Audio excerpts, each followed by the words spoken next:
Hey everybody, it's episode 96 of Unlimited Railworks Video Game Choo-Choo's Anime Podcast. 96, right? I'm correct? Is that correct? I think I'm right. Yes, you are definitely correct. That's crazy still. That's still crazy. We're 4 episodes away from 100 and we still have to plan for that in some way. Mm-hmm. But we don't have to worry about that right now. What we do have to worry about is the fact that Maverick's here. Whoa! The hotshot over there. How's it going? Oh, hello, everybody. It's great to have a full audience out there today. We have been a few good selection of friends talking about some fantastic media, and you know, media is a very important thing to keep alive, and we'll get into that a little bit later. That's very true, very true. I was almost expecting you to do the whole Rakugo tile spiel, like, oh, you know, podcasts were invented in 2004. I was gonna, but, like, I can't do that. Yeah, I know. Not on the fly like that. Yeah, what am I expecting? Come on. That's why it takes skill. Exactly. Skill, like Elvie's. Elvie, you have a lot of skill. Oh, shit. I do, but probably not. Not for Rakugo, skills. maybe. No, definitely not. I'm not really that familiar with... Well, I'm familiar with Rakugo, but I can't say I'm an expert at it. Definitely not, no.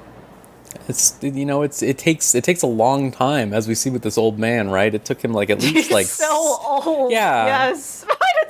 Now he's become the oldest of them all, as he says at the end. Quite frankly, I don't think I've seen an anime or just experience a series like this in general that really follows a character to reach their fucking early 70s. I think so. Early scoping out there, like we saw him as a kid too. We saw this man's whole life. It's a real crazy life too, but we'll get into that. Sure. John is not that crazy. John's pretty normal. Hi, John. How's it going? Wow, that's the first time someone said that about me. That wasn't myself. Saying normal. To try to like talk myself into thinking I'm normal. Yeah, folks. Rakugo. What can be said about it that hasn't been said before? Probably not much, because it's pretty simple. But isn't that part of the beauty? Yeah. I mean, we were just talking before the show about the nature of it specifically as a work, like being very like, you know, there's basically Rakugo today in different forms, basically, like through YouTube videos and stuff like that, like you were explaining. But Rose, why ever would we be talking so much about Rakugo? Well, it's funny that you say that, but we watched an anime from, I believe it's 2020. It's a 2016 yeah. 2016. Yeah. Which is Shōwa Genroku Rakugo Shinjū, also known as Descending Stories. I think that's the second core specifically is called that, maybe. Something like that. Yeah, this is a series ostensibly about Rakugo, but really about this dude who was a big Rakugo performer. Not in real life, just like, you know, he was and is in his old age a Rakugo performer.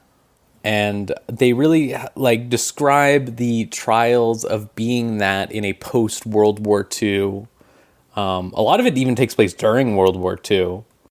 World where it's like how much does the imperialization, not like the Americanization, there's the word I want to use, of Japan affect everything and affect the like tradition and like popular culture and stuff like that, and it gets into that a little bit. Also explores like, you know, generational trauma to an extent, like how old people affect young people, how traditions get passed on, and a whole lot of other stuff, and we'll get to it over time. It really is a story about the oldest man, as we said. The world's oldest man. Even when he was like 20 years old, he was the oldest man. He was already pretty... Yeah. He definitely has seen the pterodactyl. Oh, yeah. It's just imagining him sitting down on his little Rakugo pillow and being like, have you ever seen a beast like this? Wings holding his arms out. 5 million with years the fan. Yes. And I was there. And then he just starts doing the voices. Just starts cawing like a pterodactyl, yeah. Yeah, before I get into struck the earth. Bye-bye, dinosaurs. I will explain Rakugo a little bit for people who don't know. Like, Rakugo Yes. is the Japanese storytelling. Like, it was very much like like Manzai exists today as sort of a form of it, honestly. But it's like basically like a storyteller would come and they would have a story that they prepared and they would act it out by themselves, basically. And it's really fascinating to look into this stuff. As just like a way of like you totally get why it's like, oh, of course, like this is just like a very like more active way of storytelling, right? Like there's plays and stuff that you can do, but this is such like a specific thing that you're looking for. You're seeing like these really talented people who are able to do their voice in all of these different ways and really paint a picture of this story to you through their exaggerated motions and voice pitch changes. I thought that all that stuff was really interesting to learn about here because I had never really watched much Rakugo stuff before this. Like, I didn't really know that much about it. But yeah, getting into this, I would, let me see. Maverick, do you want to talk about this first? Yeah, I can get a little I'd bit be into interested in hearing your thoughts, yeah. Oh, no, so I had first watched this series not as it aired, but I would say right after it finished. It was one of those things where in the midst of anime becoming a bit more mainstream than it was, and about where it is now, like now getting to the point where, oh, what are sort of like these modern masterpieces that are coming out, or these things that could easily be forgotten about if you don't have someone banging the drum to say like, no, this is good, just go watch it. It's different from what you're used to, but that doesn't mean it's going to be bad. And getting to experience this one at the time, I didn't fully absorb it. And so getting the chance to rewatch it and really just put myself into the mind space of this being more of a generational story. Like we talked about it a bit outside of the podcast, that this isn't an actual story about Rakugo so much as it is a story about someone basically contemplating their life as an entertainer.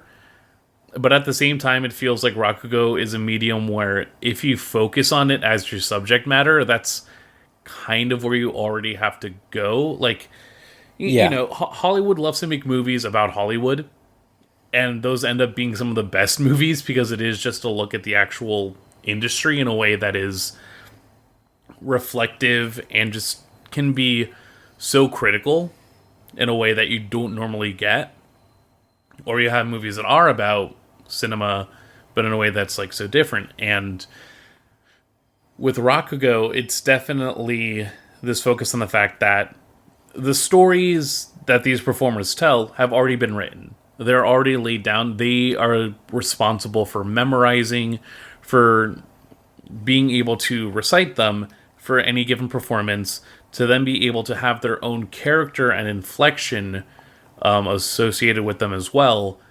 There's this insistence on finding your own Rakugo, which not just in this show, I would say a lot of forms of the medium focus on this idea that you can find and imitate somebody, and that is perfectly fine. But if you want to call yourself a Rakuoka, like someone that is doing this performance for the sake of the art form, then you have to be able to take that next step and really just create your own identity in it. And we see that come up in this story of just the way that not only our initial like focal character Yotaro is sort of just like, yeah, dude, I was in prison because of some shitty crime stuff. Your Rakugo, referring to the oldest man, Yakumo. The Kikuhiku, and also Kikuhiko, and also Yakumo. Yeah, Yeah. he becomes Yakumo. So is it- Eighth generation Yakumo. Eighth generation Yakumo. Yeah. Formerly Kikuhiko. Again, we mentioned tradition. This is one where it's like there's a passing of names, there's a passing of lineage, there's this whole assembly to it. But basically, Yotaro is just like, oh, I don't have anything to my name. Like, this is we refer to him as Yotaro. That's not even his real name, but his real name doesn't matter because it's the fact that he is, as the term Yotaro suggests, it's more of a term of endearment towards a fool or foolish character in Rakugo stories. And so this bumbling ex-Yakuza trying to get an apprenticeship with like this known Rakugo who has never had any sort of apprentice.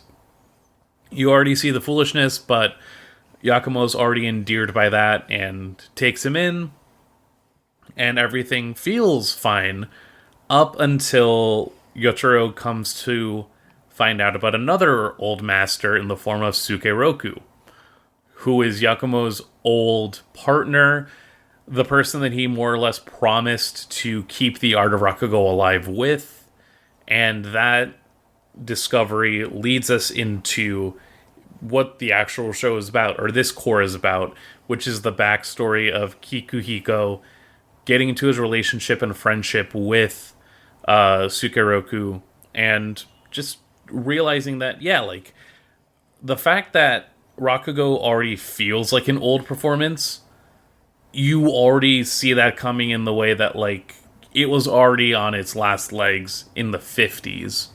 And they make... I really like the deliberate choice to focus in on specifically mid-war and post-war development. Because I think, you know, similar to Kids on the Slope, there's a lot of focus on the way that how that not only alters and affects Japanese history and culture, but also like what ultimately gets reflected, how people still find themselves in the midst of all this. And Rakugo takes its own spin where a lot of the focus is this idea that, you know, this is a time-honored tradition. We have had these specific stories. We have had these specific forms and customs, and that is how we've survived so far.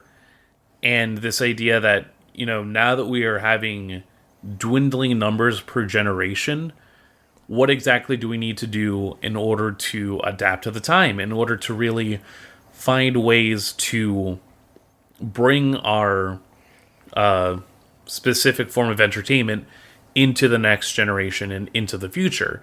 We mentioned a little bit about Manzai comedy. Like, I believe it's a throwaway line at one point that Manzai is also seen as sort of like this killer of Rakugo in a way.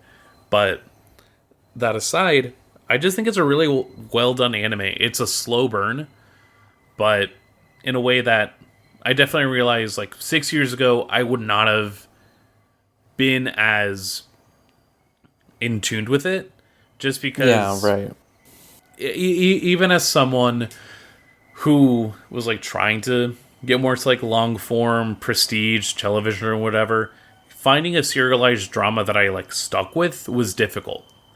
And so now that I've had time to just expand my palette a little bit and come back to this, I really got more out of it. And especially just this narrative of like, not only is Yakumo like the oldest man, he's also just the saddest guy. Like, to grow up in a geisha house as a guy and basically being told like the things that you're practicing are not gonna matter, we're kind of just gonna ship you off to do something else that you might be good at. And you know, this... well, it also specifically he's disabled. Yes. I thought that was like a remarkable thing, that this is a disabled character, and it was not at all something over it wasn't for the no reason. core But part it of very the plot, much but it very much was an important factor. It was a problem for him, but it wasn't propelled him. a problem with... Yeah.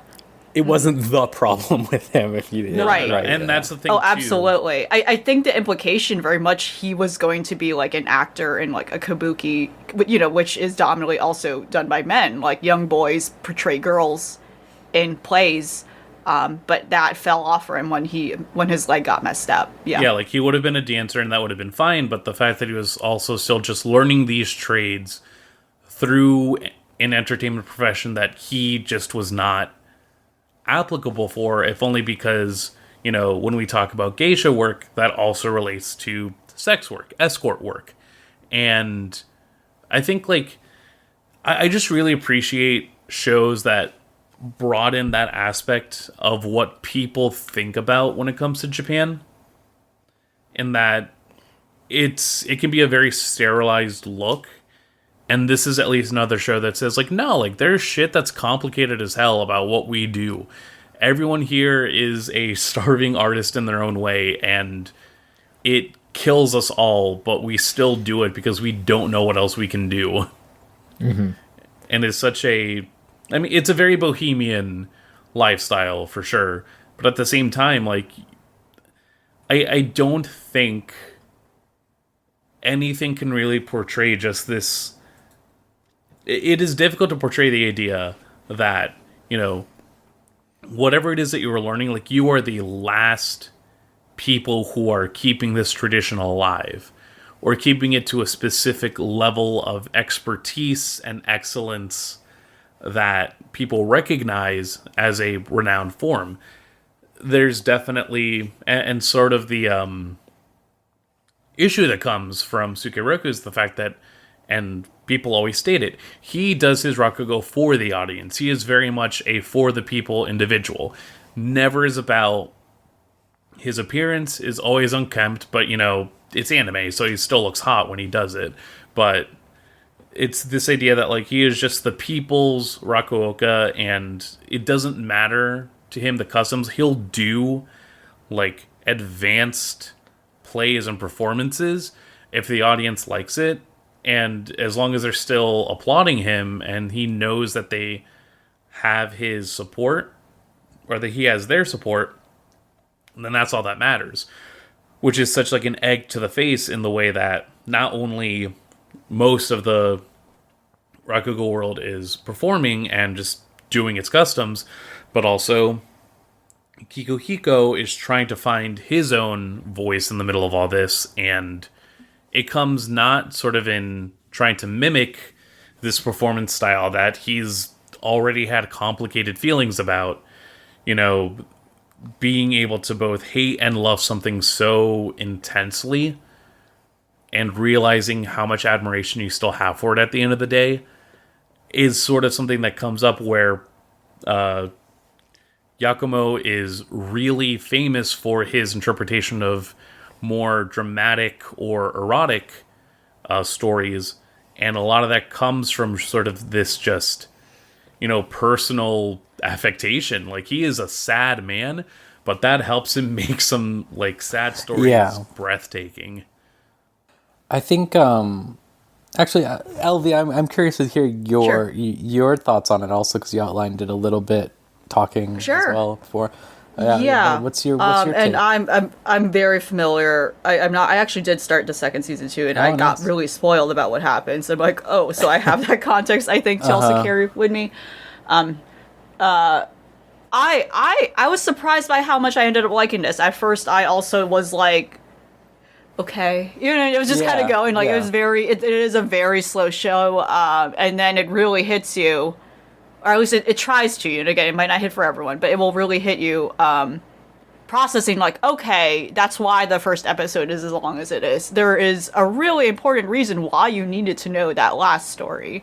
8th Generation Yakumo / Kiko Hiko said. The amount of symbolism and foreshadowing in the show is astounding. Like, and just knowing when it hits, especially when you finally reach the second to last episode and realize what did happen to Sukiroko and everyone, you know, like, it's like, oh, okay.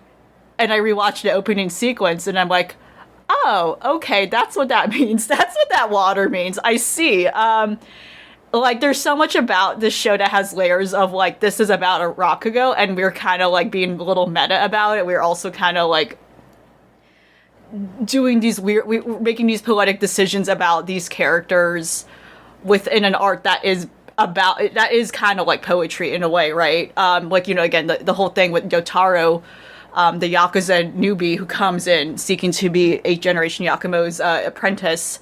He, you know, we don't know they probably do mention his real name, but I don't remember. It's not important. Like, again, he's another character in this whole cast, just as, you know, a Rakugo, you know, performer would, has to kind of play a whole cast by themselves on stage, right? I think what's so fascinating to me about this show particularly is that no one in this cast is a good person at fucking all. Yeah. I think that's incredible. I think that's incredible that this was a show that was very upfront, that every character here has a vice, and it really just hits me realizing now, now we'll go into, because I personally had an issue with like a lot of the presentation with this show, we'll probably go into it, but for instance, like, Yotaro, who is someone who is an ex, Yakuza member who kind of wants to reform and realizes, you know what, I want to get into this art. I want to be the apprentice of this like Rakugo performer I admire. And he's entering this world, like this pristine world that kind of has this veil over, like, oh, this is an art, just like only the renowned are behind this curtain and whatnot. And he breaks through it. He somehow breaks through it. Maybe out of pity, maybe out of like amusement. Again, it's still a little ambiguous as to what, A Generation Yakumo's intentions are at, within the first season, as, before we go along, head forward more with it.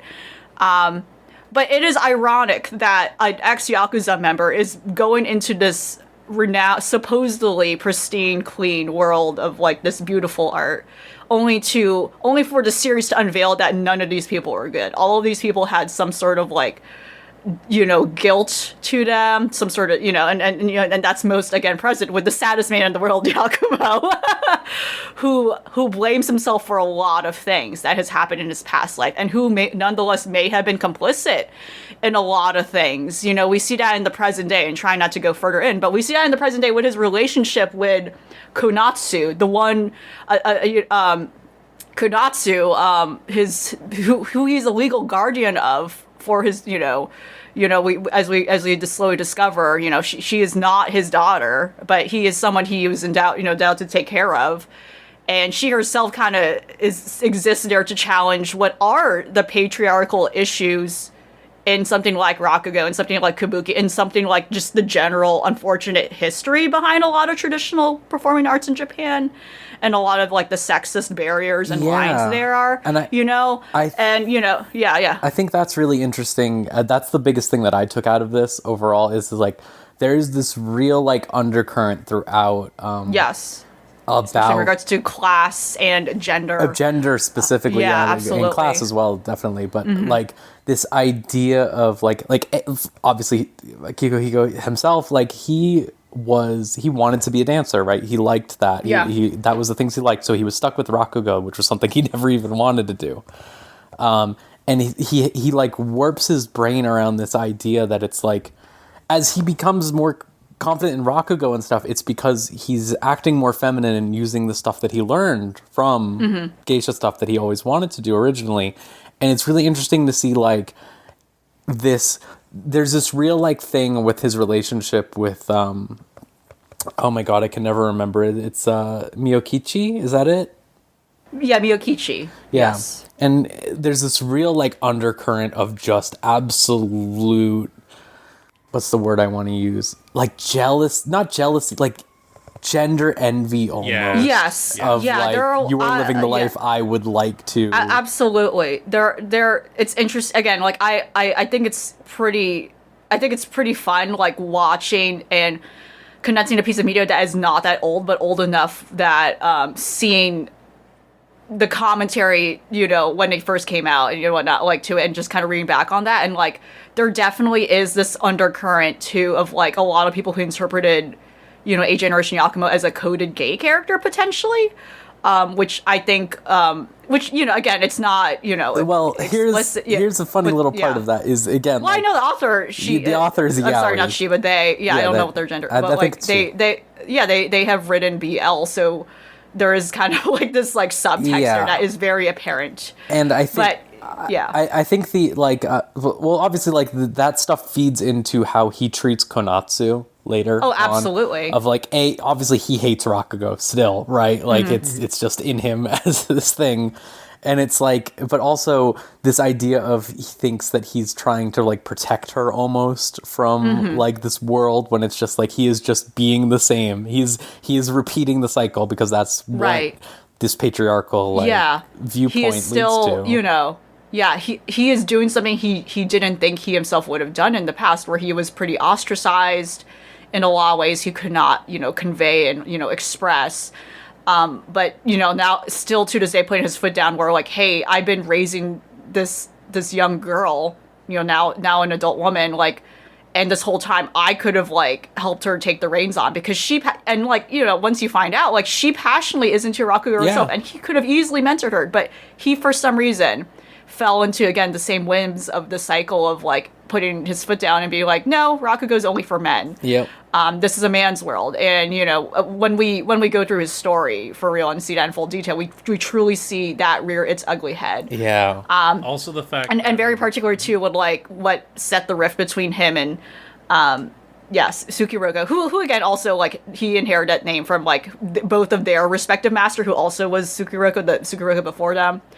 And also, also them kind of like as they grew older, they see like the flaws in, their own, again, their master, who, again, yeah, it's a whole convoluted human drama. Yeah. And that's how they end up like kind of familiarizing themselves with Miyokichi, who was a geisha, and she was unfortunately not in her sector of society. She was not treated well as a woman. She was a geisha, but at the same time, she was being used as like a mistress and all these other things.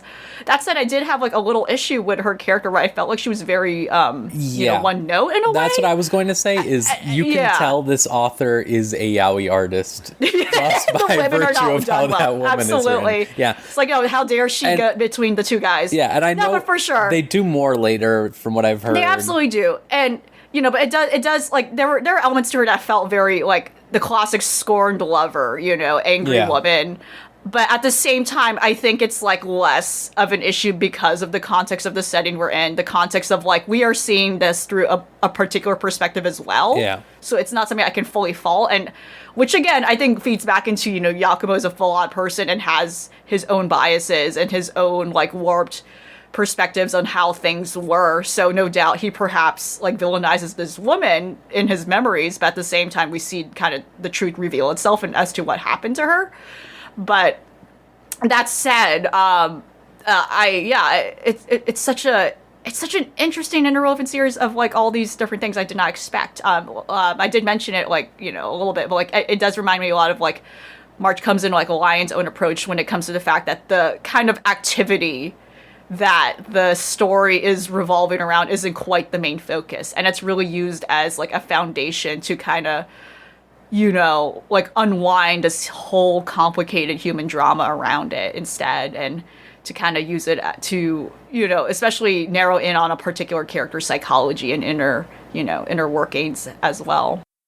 Yeah, it's actually, John, what is your talk? Since we kind of just been going crazy over here. It's all good. So, I took like a few notes here. Let me pull it up here. Like, basically, my big takeaway is that it feels like it feels a bit unfinished in that, yeah, like we were talking about how like, oh, this should have just been like a 2-core show instead of being 2 seasons. And yeah, absolutely. It feels like it just kind of like ends, and that there's so much more that they need to talk about.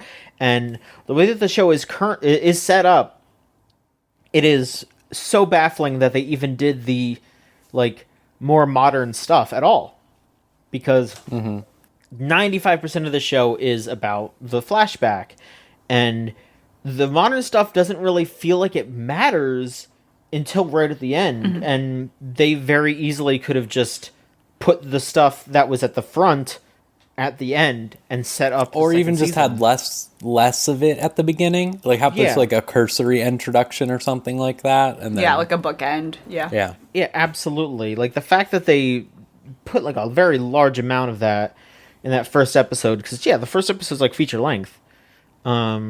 If you're watching the quote unquote the true version of it, it's a very baffling way to make a show.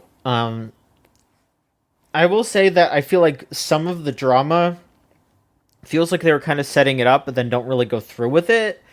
Like, it felt like they were setting something up with them, like, with their master not wanting them both to get promoted, and then they just both get promoted.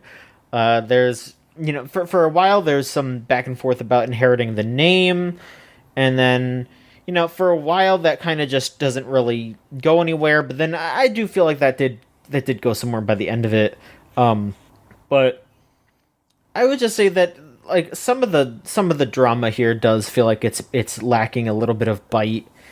Like I would have loved to have maybe just gone in a little bit more about the characters' emotions based on like how they're feeling about each other progressing as it's happening, and not really just kind of put it all at the end, because I felt like the ending was very strong and it wrapped things up really well, but for the most part, like the beginning, like half of it, I was just kind of like, all right, sure, this exists, it's happening, I'm watching it. But then it started to come together, and I did start to enjoy it. My take was that I do kind of wish that this was maybe a movie, or even two movies, or an OVA or something just a bit more trimmed. Yeah, I don't want to trim everything, because some of it is just for the flavor, and that is important as well, to have these characters do things to endear or frustrate, or both. That is important, but I do still feel like some of the stuff is just kind of circling the drain. There's definitely this portion where it's like, I feel like one of my problems, so I love slow burn extremely. Slow burn is like my number one thing in this world, as indicated by all these long things I like. But it's like, there is this problem where they do waste a lot of time. Like, I think there is this way that, like, specifically when I think about it, I think about when the Master and Sukaroku go to Manchuria, right? And that is 100% what I was going to mention. Like, yeah, circling the drain with Kiku, where it's like, okay, why did we need a montage? Get it. He's sad. Yeah, it's like, we know he's sad. This sucks. Yeah, it's like we get it. Like, they don't even explore like what it was like for him to be in a factory, or like how that affected him doing Rakugo stuff all the way. Like, they like. It really is just felt completely detached, like the whole thing was on pause. But then they spend like a whole episode on it. It's like, there's like, and his nothing. Old girlfriend that doesn't even do anything. Like, they have just like, why did this even? Though. I don't know. I just feel like there could have just been like a little bit more there, and like a little bit more here. I definitely think, with the fact that like I still feel like, again, originally, this was the first episode, as it aired, was like 47 minutes. And then the Blu-ray version is an hour and 20 minutes. And I still feel like they could have added more to that goddamn first episode, because they just nailed such a pacing to it. I definitely believe the rest, like, it could have had 12 episodes. Like, I definitely agree that there is some stitching that could have been done to at least, like, get through some of the parts that maybe didn't need to be as elongated. Because it's like, I think about it from the perspective of him doing storytelling like Rakugo, right? Like, to Konatsu in the modern day. And this being like that sort of thing. And it's like, in his Rakugo story, would he really talk about that part? Where he just fucked around for like a year and a half or 3 years or whatever it was? Like, would he really be like, I need to tell you about this? Like, it doesn't feel like it has intent or purpose in like the later stuff that goes on. Like, I don't need to know that he hates women. Okay, like I get that from the other stuff that he's doing later. No, right? For looking back on it, and John brings up a great point of like circling the drain, specifically that phrase. Like, it does, like, a lot of parts where, really reaffirming that, like, okay, these two men had a great friendship, but then it spends too much time showing, wow, look at them, they love each other. So like too much. I think, I don't, weird to say, like, they had to trim the slice of life parts a little more than there. It felt like there was, like, looking back, it felt like there was like a lack of trust in the audience to know, like, these people love each other very much, and now they don't. So we have to show you that many times, just so you get that emotional stake. Yeah, and again, I don't want all of this stuff to be trimmed 100%.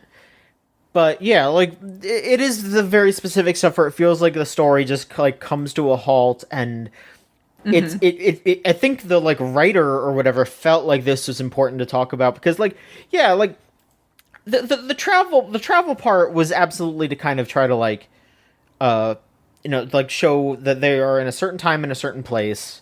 Like this is during the war in Japan, but like it doesn't feel like it affected them that much, like they had to go travel to do some performances, but like at the end of the day they just kind of come home and that's it. Like they're just like, yeah, we went and did some performances, yeah, like here's the master is a little bit more proud to show me off, and you have your girlfriend that you hate because you hate women, but like it's that I don't think that was enough for an entire episode of just like sitting there. But yeah, I think I at the end of the show I did end up really liking it, and I like you said, and I think some other people have said, like I'm probably gonna watch the second season because and I've heard it's really good also. Yeah. So it feels like it has set up enough now to make me interested in these other characters. But it's so weird that it's like structured the way that it was at first, and yeah, like it definitely feels like this second half of the show is going to be way better because they've gotten the drain out of the way. We are flowing now. This feels like an actual flowing current. So I'm appreciating that. Yeah. I didn't know until looking all this stuff up that this was Studio Dean, and let me tell you, what a journey those guys have had. They, I think like before, John, you were complaining in the group chat about like the animation and stuff, which I understand to an extent, but this is like honestly like insanely good by Dean standards. I feel like yeah, like you look at Log Horizon and stuff like that, like it's not exactly a punchy. Yeah, that was another thing, and like no, I don't think it's badly animated. Yeah, but bad's not like just not enough for what you'd want. It was just one of those things where like again, where I was thinking like if they did trim some stuff and they did make it a shorter thing, they could probably spend some more of that money on making the animation better. And like I was just imagining like, oh, like they could just like have like a Rakugo performer come in and like rotoscope them or something, because yeah, like there's times where they show a little bit of the movement that goes into a Rakugo performance, but like if you go onto YouTube and look it up, yeah, like they do show a bit of the main character like getting into character, like when he's like switching between like a male and a female character, like he like hides his hands and like does a bit more of like a demure pose and all that.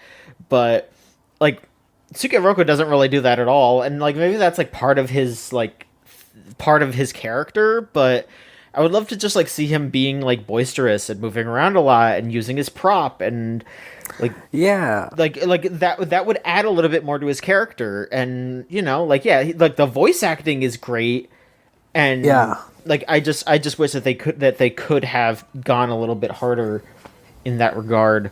I think like I said before, I think also there's a part where when he's listening to Sukeroku's story and he visualizes it in his mind, the like the snow and everything and this cabin, and it's like this visualization, like this is great, like they should have used that more, because that's like the whole point of Rakugo, is to like they're telling you a story, and it's like ideally, right, you'd close your eyes and just imagine what's happening. Yeah, I like part of it must have been animation setbacks, but like I'd have to imagine that maybe they didn't want to piss off any Rakugo performers by being like, you see, we're making your stories better by having an actual visual aspect to it, instead of just being like, yeah, this is like, because that's not what they're trying to do. They're trying to be like, yeah, we are like, this is how your words work. People are imagining your stories because you're telling such a wonderful story in a wonderful way. And like they could show that with animation, because they are adapting something and it's respectful, not like being disrespectful to the story.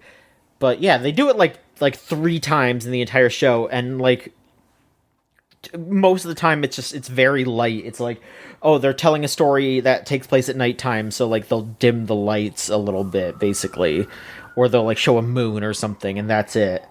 And it's like, y'all could have really gone for it here, you know? Like, I think they could have, but again, I feel like it's a focus of intent, and for the most part, like, Rakugo Shinjū definitely goes for the more subdued aspect of Rakugo. Like, eventually... This is not a show about Rakugo, like you all said. This is a show about these characters, and their Rakugo is, like, their motivation. So I or it's like, get it, but, like, oh, man, it would have been kind of interesting to see a show that had that as, like, a Rakugo thing, too, you know?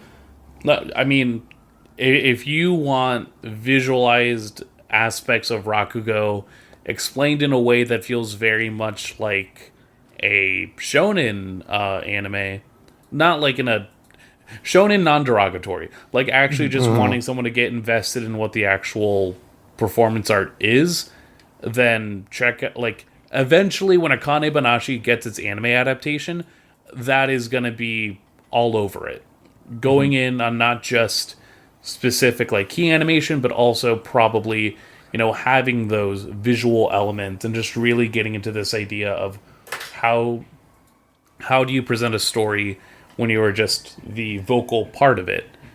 But for here, yeah, I think, like, if anything, I appreciate that for some episodes you did just get the entire vocal performance of a Rakugo story, and that helps to at least attune you to what like, not that it's like groundbreaking Rakugo, but more so getting a feel for, okay, what is different between Kikuhiko when he is younger and starting out, and then what is there in his performances later on. Like, I'm glad we were able to just have a full, like, 5 to 10 minutes of him just bombing his first performance. Because you feel that.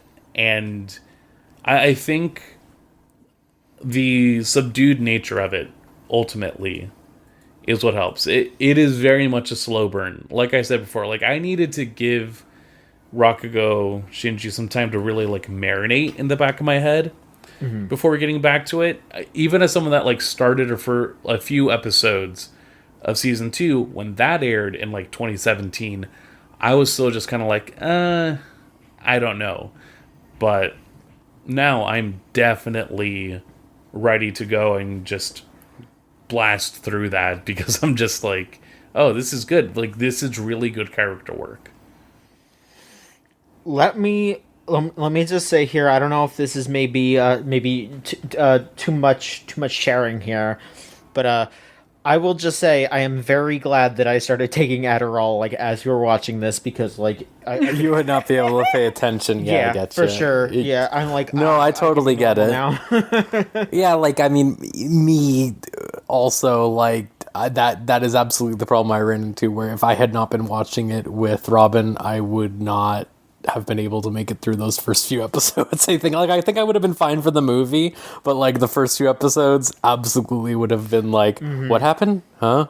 What? I think honestly, truly, there was just, like, not I think they just did not have a confident sense of direction on how to depict something like this, like something that is so dependent on being seen live, like on a live performance is never the same when translated in different medium, no matter how good the adaptation is. But the intention was to see this live with a live person. And I'm going to cite somebody I'm more familiar with, which is Kabuki theater. The Kabuki sequence was awful. I'm sorry, I'm saying that with, like, utmost, like, okay, maybe that's bad. Maybe I was saying it out of, like, awful is too strong, but I felt like. And again, this is perhaps because it's coming from someone who is more familiar with Rakugo and not Kabuki, so, they were just, But for instance, Kabuki theater is very much, you have to see the entirety of the stage. And the Kabuki sequence, which I thought was a great sequence in that it shows how artists have to fucking jump jobs all the time Yeah. to make a living.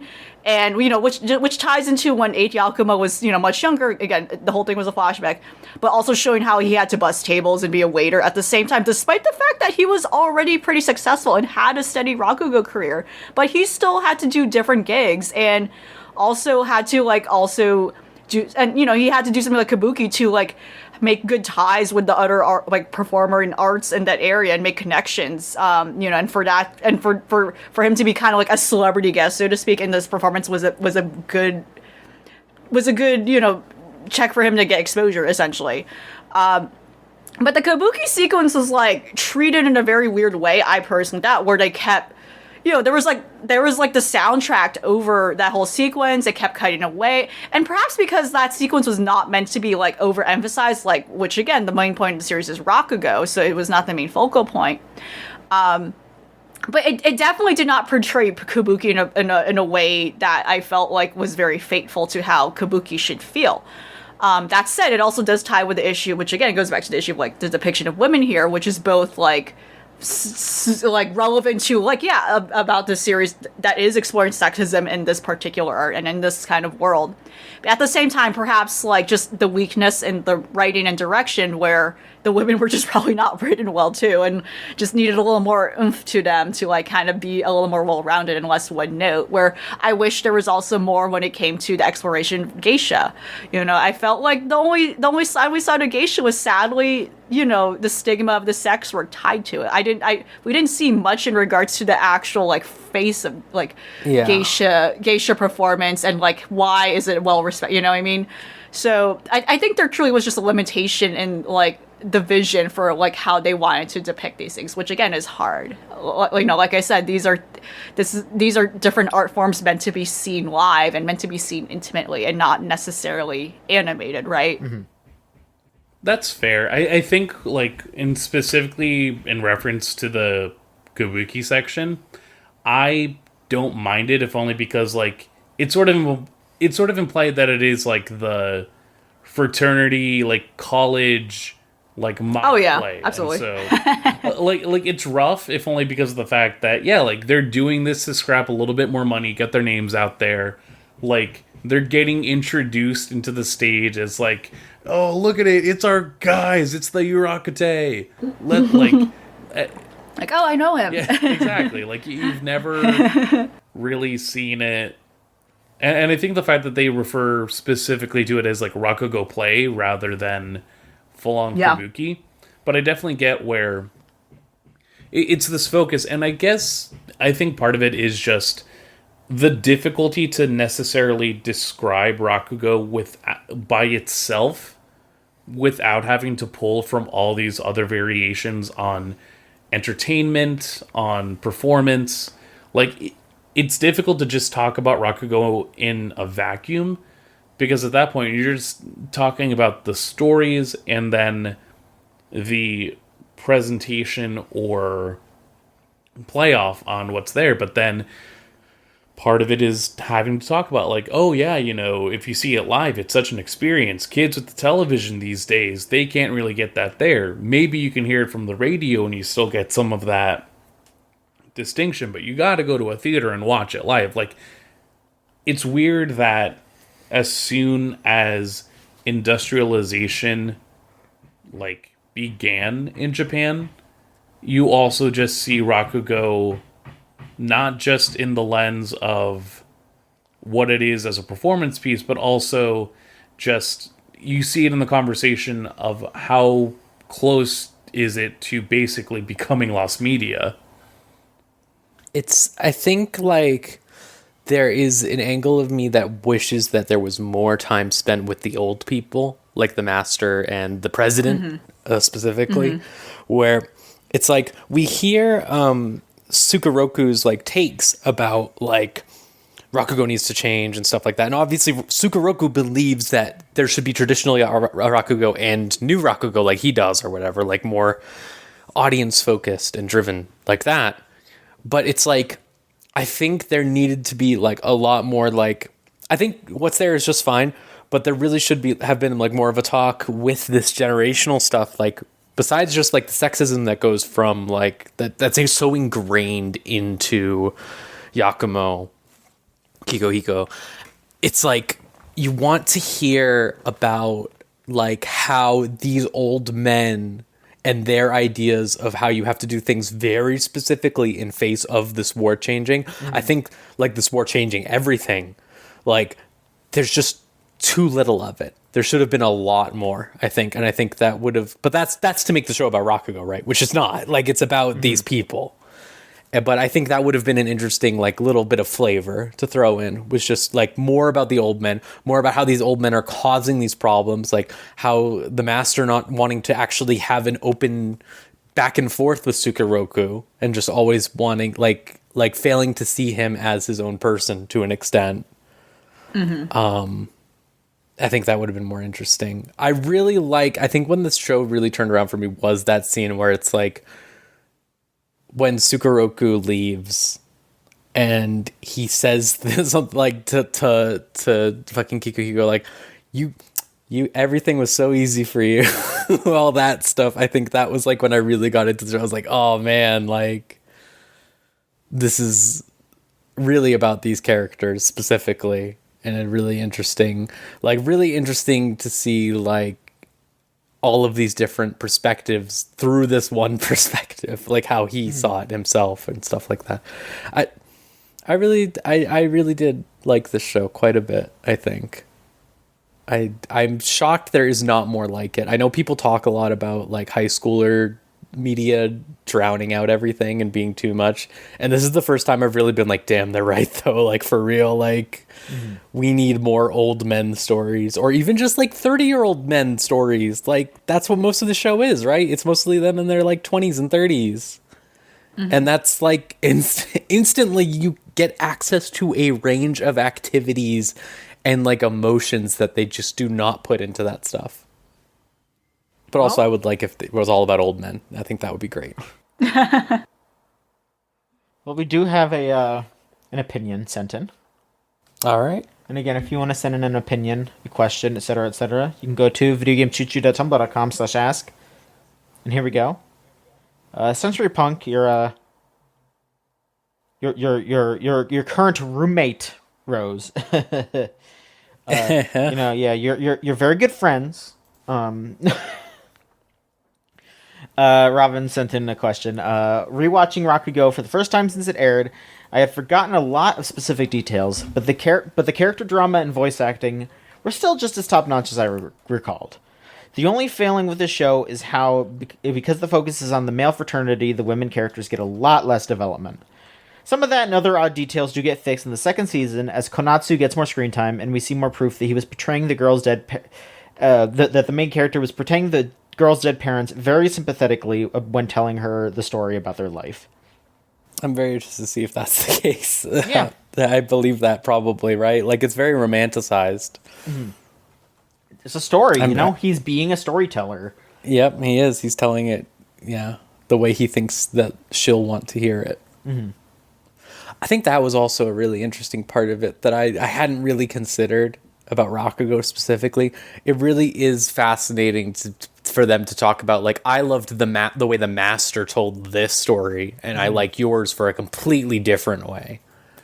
And I think that was really cool to think about, like, with that specific art form, right? Because it's just like, we have adaptations done by different people, and that's interesting in its own right, but something specifically like that, like how a story can become funny and then how another storyteller can make it sad instead. Yeah, like, I mean, it's so interesting. The best thing I can think of is the fact that, like, when you see an actor's performance for a specific role, or I think about this more with theater productions or Broadway productions, where you do see people comparing and contrasting performances of, like, who does a solid version of, like, Jean Valjean, who does a solid version of the Phantom. What do they bring? What do they add?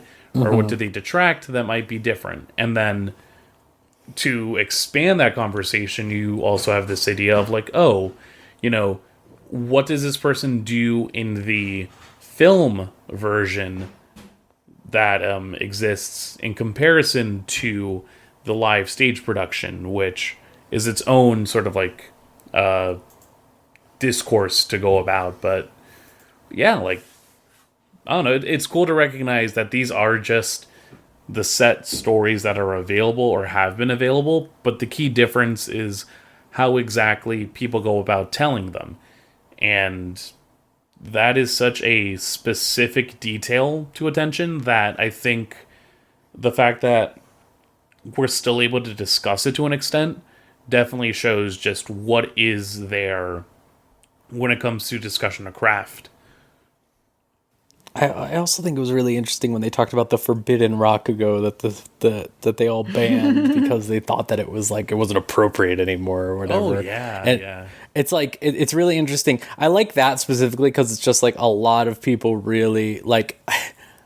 I don't know, like most people seem to think like, you know, the wokeification type bullshit or whatever. Like, oh, you know, like this has been going on forever. People always just decide like, hey, we're not going to do this anymore for various reasons, and they're wrong or right, you know, like.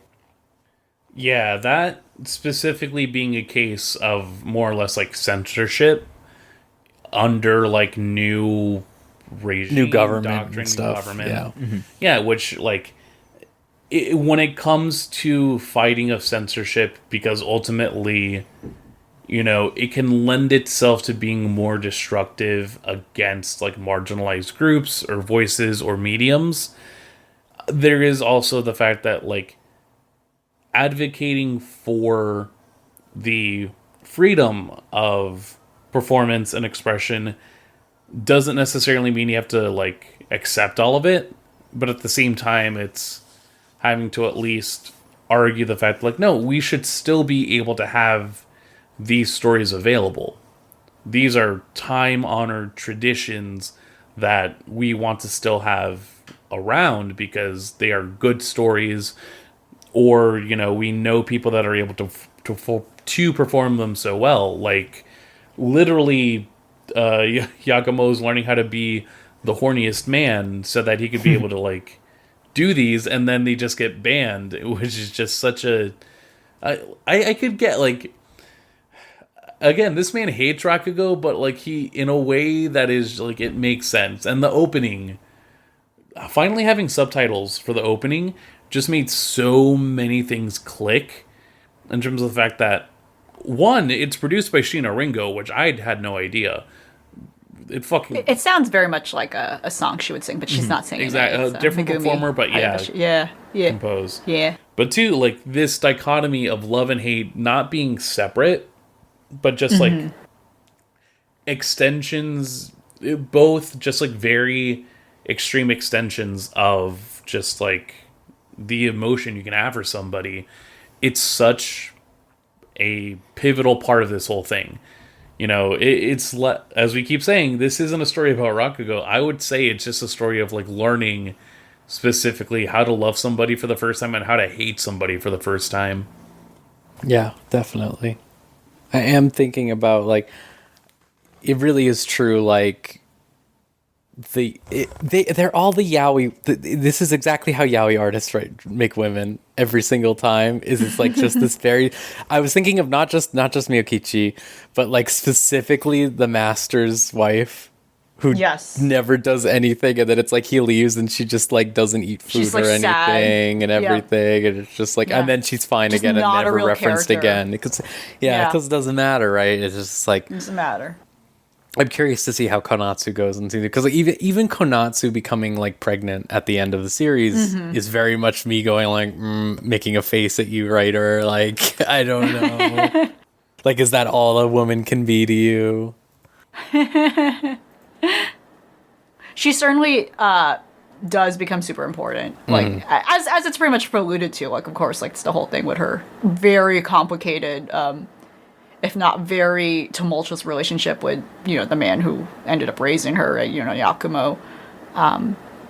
But for sure, it does, like, I think on top of, like, it going back with the sort of, like, choice of presentation and direction issues, it is a little weird, too, that just, like, you've experienced this whole, like, man's life, and then this woman comes out saying, I'm pregnant, when the last time we saw her in the whole series was her just smoking up. It's just and hanging out screaming. and like Yeah, being just like, I want to. Yeah. And now she's suddenly demure and like, "Ah, I guess I gotta be a mom. You know, like what happened? I mean, Which again, the second season does go into that, but right, it is a weird choice of direction where the second season has to kind of do weird mid-quel stuff because of that, actually, too. In a weird way of kind of just going back in time, you know. But no, yeah, it is a little, yeah. But like women. Yeah, it's just that specifically. Like, I really like the main character's misogyny. Like that's an insane thing to say. Right, it's like it part makes of it, but at the sense, same and time, it's like a really interesting thing to explore. Like it. Absolutely. Yeah. And I it's think, just yeah, like if you're gonna have just like one season to throw your pitch, I think having that backstory as just the backbone is the way to do it, instead of trying to necessarily combine it with the descending aspect, which, you know, the second season is more specifically about, oh god, Yotaro now is actually like the third, or will be trying to become the third generation Sukeroku, and sort of just like, which is a fun little twist at the end, because Yakumo's just like, oh fuck, oh no, come on, don't do me like this.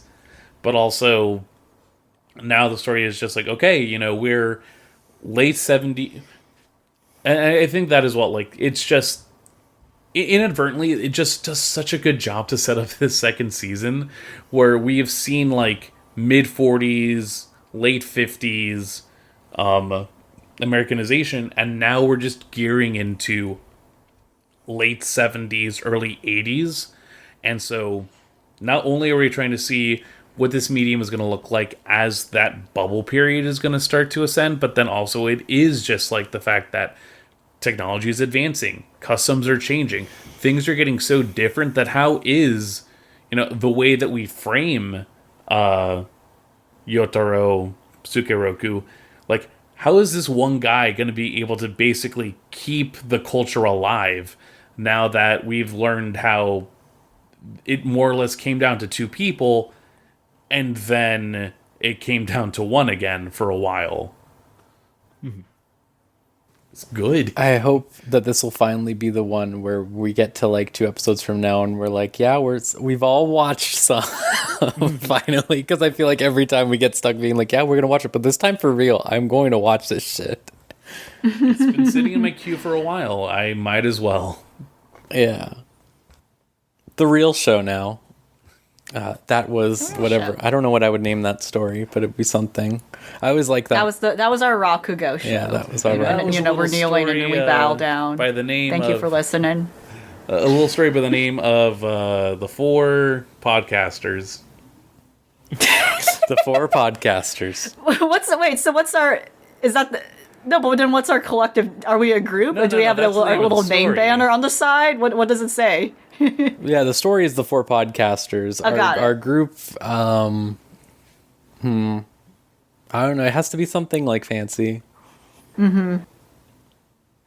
I don't know. Yeah, I don't know. like, watch out. Here comes our 5th friend, actually. It's Jugumu Goku no Sukurike Kaijai Uru Sugio no Sugio Matsu Unai Matsu Furai Matsu Kune Tokoro ni Sumo Tokoro Yabura Koji no Bukuraju Paipo no Shuringan no Gurindai no Pompokopi no Pompokopa Chokumi no Chosuke.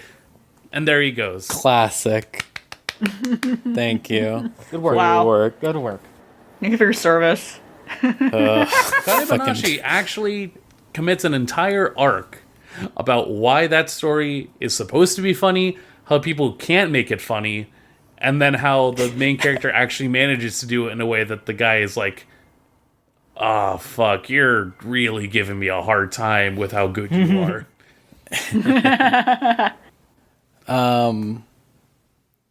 All right, boys, do you want to talk about your Dragon Balls? Do Boys you want to talk night. about your superheroes? You know, I know John especially How had was like an it? insane experience. so real quick, I do just want to ask though, Elvie, did you see Oh, yeah. it? Because you are. I have not been able to see it. Wow. Oh my god. I'm. Yeah. I hope you can, because I know you're a big. I know, I Dragon Ball do. Absolutely. But I mean, it took me a while to even see Brawly too. It was just a matter of like, I just don't want to go to the theater. I don't blame you. yeah, That's well, fair. it's okay if it's. It was always around like a circumstance. Like, I couldn't see Brawly when it like that fresh. Like I had to like wait a bit before I was free enough to do it. But yeah, Well, if I was it's- able to see it at some Well, point. if it's like Broly, then it probably got uploaded to Pornhub or something. So. Oh yeah, I could probably just No, yeah. there was a hot minute. I think when like the Blu-ray launched for Broly, that it was just up on YouTube. Like someone had just uploaded it on YouTube, and it was there for like Right. months. And no one noticed. It was somehow. so weird. Absolutely. Yeah, like I mean, people were just like Right. posting it on like Twitter, like, "Hey, this is just up." That's so interesting, especially when Funimation's like. No, it's just even Toei. Like Toei's like IP lackeys like are really aggressive. Absolutely, So that's interesting. yeah. It was wild. But yeah. So they want to single me out here because I saw Dragon Ball Super in 4DX. Ooh. I think I've spoken about watching things in 4DX previously. I've seen The Matrix and Indiana Jones and the Raiders of the Lost Ark in 4DX. Cool. Those were both wild experiences. Pretty much anytime I go out to see a movie now, it's in 4DX just because that's just... It's an experience, What right? happens, Like yeah. it is, yeah. For those of you who don't know what that is, it is the thing where you're in a seat that rocks around, and sometimes they'll flash lights at you, sometimes they'll like do smoke in the theater, and sometimes they will squirt water at you. So I did see Superhero in that, and it was a legitimately violent experience on my body. Within the first moments of that, me and my friend that I went to with it were just thrown around like a wet doll, like just shifting and shooting around. Smoke was flying everywhere because people were constantly crashing into mountains. You know, I think Oh, yeah. I think the seats we were in didn't get the water, which was a bit unfortunate. I didn't get splashed. Not in the splash zone. I was very ready for it. Like, there was a moment where someone gets like knocked into a lake, and I just remember like as they were flying towards the lake, I was just like I just said out loud, "Oh boy," and then we didn't get splashed, so that was a little bit of a disappointment. It was very funny. After again, like it was very immediate that they were throwing us around, and a dude did stand up after the first bit of jostling and walked out and did not come back. Did not want to fuck with that. I respect it. I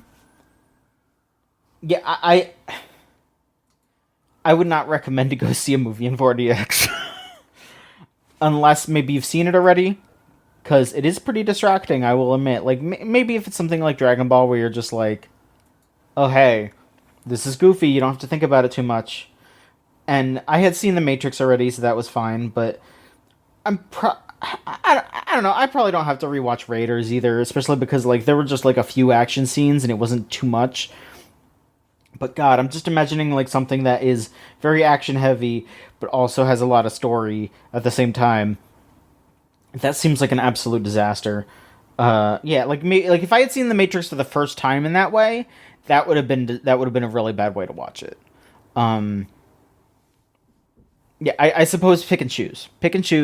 But also if you have back problems, don't do it. Because That's sort of been what's kept me away. Yeah, don't do it. I was sore the entire rest of the entire next day at work. It was like legit. Yeah, like fucking the movie starts. The movie starts with like a short bit where they like talk about how Goku took down the Red Ribbon Army, and then there's like another little bit of like Piccolo training with Gohan and Vidal's daughter Pan for like a hot minute, and like just this like short little training montage of like Pan like running around and Piccolo like running around with her, and just like boom boom boom boom. It was just nuts. It was fucking nuts. The movie is good. Yeah, I was gonna say, how about the movie itself? Yeah, like Maverick. What did you think of all that? That was a certified 5 bags of popcorn. Let me tell you what. Wowie. I mean, I would say I'm a fan of Dragon Ball, but there is definitely a way that the series as it is now presents itself that sometimes I'm kind of just like, all right, if we're doing this, the joke is that Dragon Ball Super Superhero is a movie for the for the Gohan and Piccolo fans, and they're not wrong. Like, Especially Piccolo. Such a good movie for Piccolo, but also just like, I feel like I had heard about it where originally, Akira Toriyama wanted to go ahead with this version of Dragon Ball that would focus on Gohan next, but then due to popularity polls and like pressure from the editor, instead wanted to like find a way to, keep Goku still there, which led into the way that the Buu saga kind of fell. And ultimately it's like, with the way some of Super has felt, where it's sort of just like you see Goku and Vegeta more or less like climbing into a higher plane of existence at this point, but in a way that's just like so like beyond what that original little like Journey to the West parody was. It's kind of just like, man, I wish I had more time with these other characters or these people that like do seem cool, but because of the fact that, and again, like, Goku is perfect. Goku was in Fortnite. Vegeta is perfect. Vegeta was in Fortnite. They're great characters. It's just sort of like we have hit a plateau on where exactly they can be in terms of their own development. Like, they have both lived and died multiple times at this point. And we know the people that they are now. Mm-hmm. So to be able to have a movie that literally just says, oh, we're not gonna bring them in because we're gonna focus on other people, and they really hammer the point in like, oh yeah, Gohan seems like he can be strong if he like applied himself to it, and Piccolo just being like, yeah, if he ever bothered, but he's too busy being a nerd. Which is fine. Like, I think ultimately too, like, I used to be very like, no, let Gohan separate himself from the generational trauma of having to be a warrior, let him just be in his studies. I've at least softened to this, to what this movie presents, is more just like, still be focused on the profession and the path and like scholarship that you've like provided for yourself, because that is where you actually feel content. Still put like, get back into the habit of training every now and again. Why not? Like, your daughter is gonna be super powered to shit. Just guide her in that whole experience. Why not? Mm-hmm. The new characters were also fun. I think Charles Martinet did a really good job as Magenta. Like, just really having a good old performance. And that's like the fact that bringing back the Red Ribbon Army brought in this level of comedy that I feel has been absent for a minute.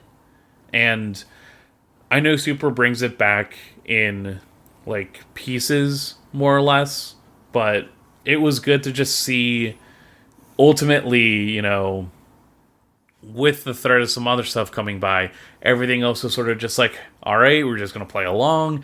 We're going to just have a good time. Like, the fact that Piccolo is just in the middle of, like, kidnapping Pan, but then, due to her own, like, ability to just sense energy at this point, because, like, the less sane and more human you have, the more fucked you are, I guess. Like, she's just cracked.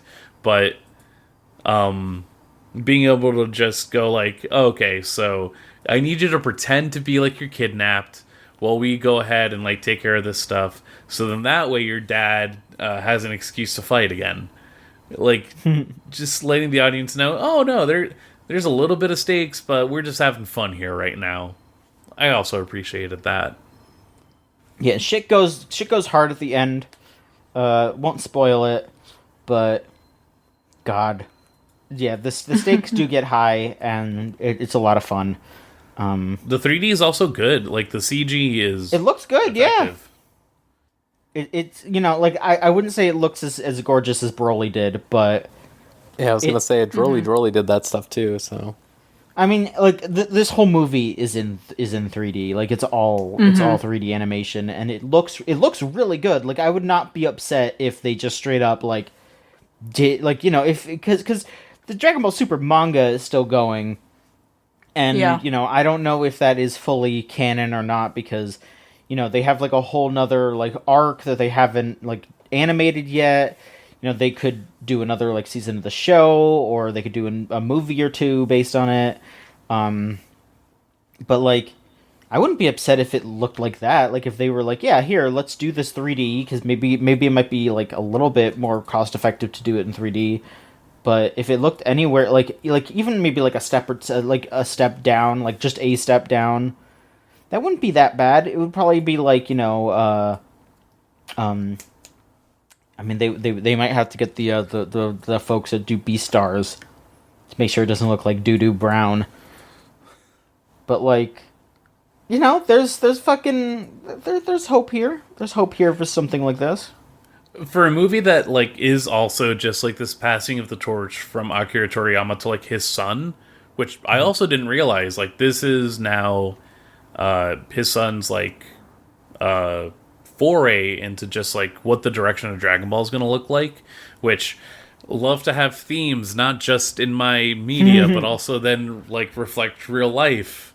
I think it's a good standing, and I don't know, like, people that are like, oh, you can't translate Dragon Ball to 3D, it's going to look so bad. Like, Toriyama designs have been tested for years now to be effective in 3D. Mm-hmm. Like, look at the Dragon millions Quest. of video games showed out, yeah. Look at Tobal number 9. But no, like, and look at every, like, 3D Dragon Ball. Like, there is a way that you do it, and I think they've done it in a way where it also is just showing the level of, like, prowess that Toei does have as a studio when it comes to just, like, being able to have a consistent budget. And I think now that they are willing to put more into having that consistent budget, that should hopefully reflect in whatever comes out in the future. I still need to see Broly with my friend who is a huge Dragon Ball sicko that I've known for years. He saw Broly like 4 times in theaters or something. Fucking blame him. Broly's very good. Yeah, and I've just been like, okay, I know you'll watch it at any time, but I want to give you like a little bit of a break. Broly was great because it was in like for me at least, it was in like a packed theater, and so everybody was just popping off about what was going on screen. Speaking of I don't actually think this has anything to do with the screen. Elvie, what's going on? What do you want to talk about here? You have a couple options we can go with. I was going to just go into the idol one, but also I am curious about this other thing, whatever you feel like. Quick. Not really a screen, but photos. So a frame of sorts, right? If that there you go. So Link Quick, this was something that actually came out maybe a year ago, actually, like maybe 2 years ago at this point, technically, in terms of like for quantifying anime seasons. Link Quick is a donghua, so a Chinese anime. And only recently did Crunchyroll actually now acquire it and distribute it as of this month. And I've seen the first half of it, so it's about like 5 to 11 episodes total. I think it's not based on anything. I think it legitimately is an original piece of animation. Because I from my understanding, like other donghua are usually based on like a webtoon of some sort, you know, or like, you know, like a novel previously, or, you know, some other source, at least recent ones that I noticed that seem to be following the trend of like, similar to Korean animation, that it's like based on like a web, like a web comic or a web novel. In this case, no, it's an original piece of animation, so it's like considered a web anime of sorts, because I think it initially debuted on Bilibili, which is the Chinese, which is a Chinese video streaming platform that also streams various series on there officially. And yeah, I quite like it. I'm really impressed by it. I think especially compared to other donghua I've seen, where they're all like wuxia, they're all like fantasy, and like, oh, here's something that's actually like a contemporary, which again, I get, it's like a popular genre in like Chinese dramas and Chinese media, and very much so for like very clear reasons. There's like a lot of pride in those classical aesthetics, and there's like a lot of there's a lot of tropes associated with that, romance, etc. Basically, isekai too is very like isekai. The Chinese equivalent of isekai is like very popular to just insert into wuxia as of recently. But Link is about these two guys who run a photo studio, but it's also kind of a front where they actually also solve mysteries. And maybe mysteries is not the correct word, but I also don't want to say they solve problems, because they kind of don't quite do that too, because the problems kind of keep going. but they have the ability to essentially go into a photo someone brings into them to explore what happened in that photo. So they're like a duo. One of them, he basically body jumps into the photographer's body who took that specific photo. So he literally kind of transports into that place and time.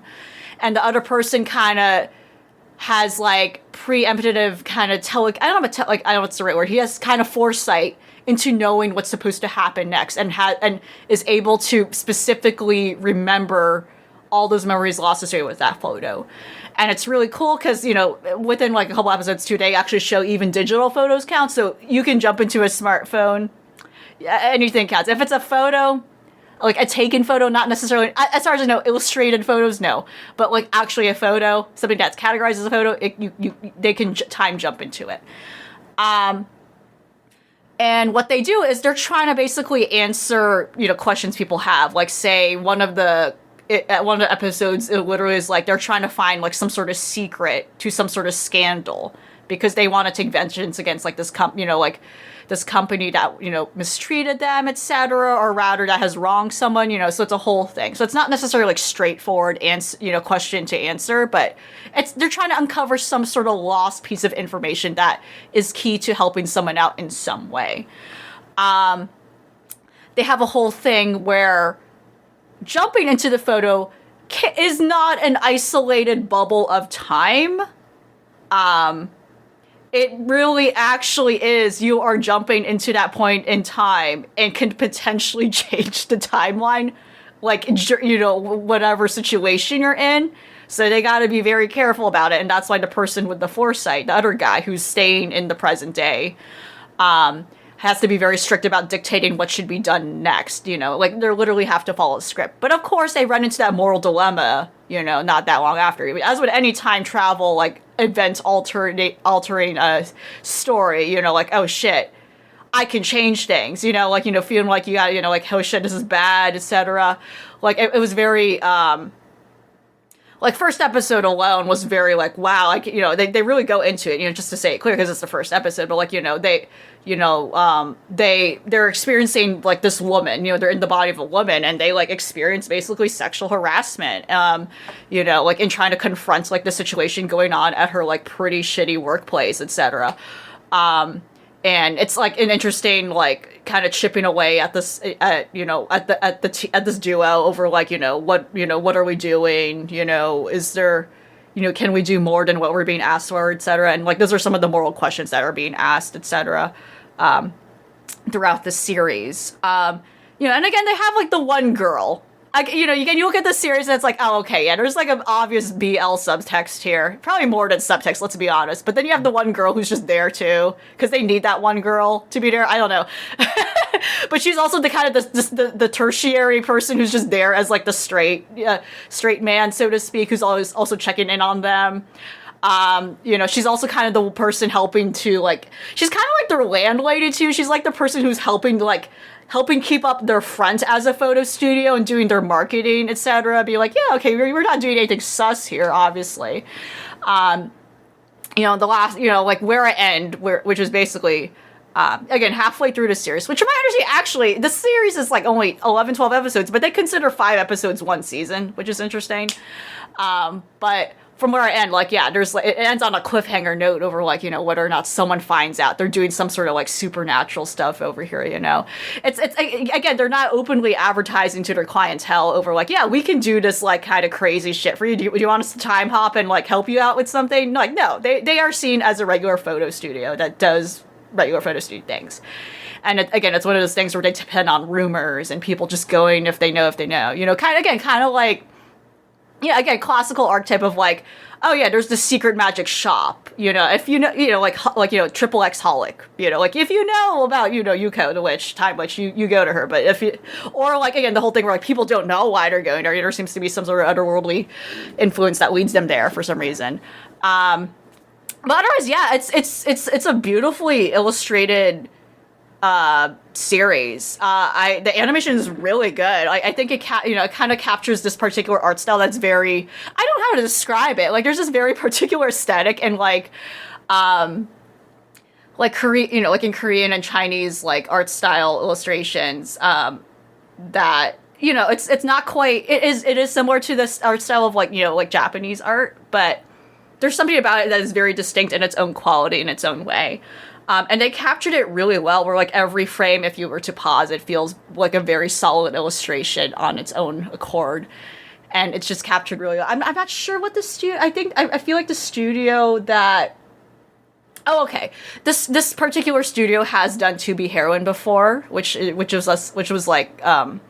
also was kind of like a recognizable deal back then a couple years ago in regards to like, I guess the first emergence of like Chinese anime. Yeah, Chinese anime and like being known outside of China, and being distributed outside of China.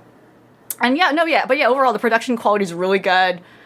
Banging music, banging theme song and ED. It's a very solid series, and it's a shame it's so short. I definitely wish to see more of it. It's definitely something that I think can stand as like something that is a very anthologic thing where like, again, with the premise it has, like I can see different stories being explored per episode.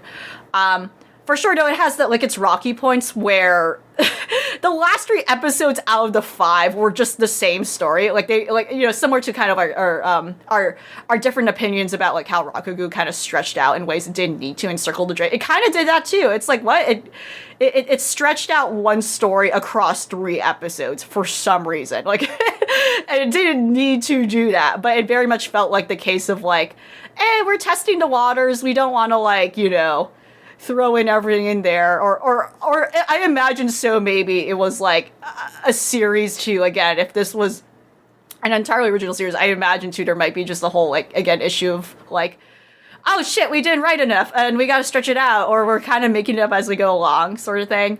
As it was being televised, not televised because it's not too, but as it was being published online and streamed online.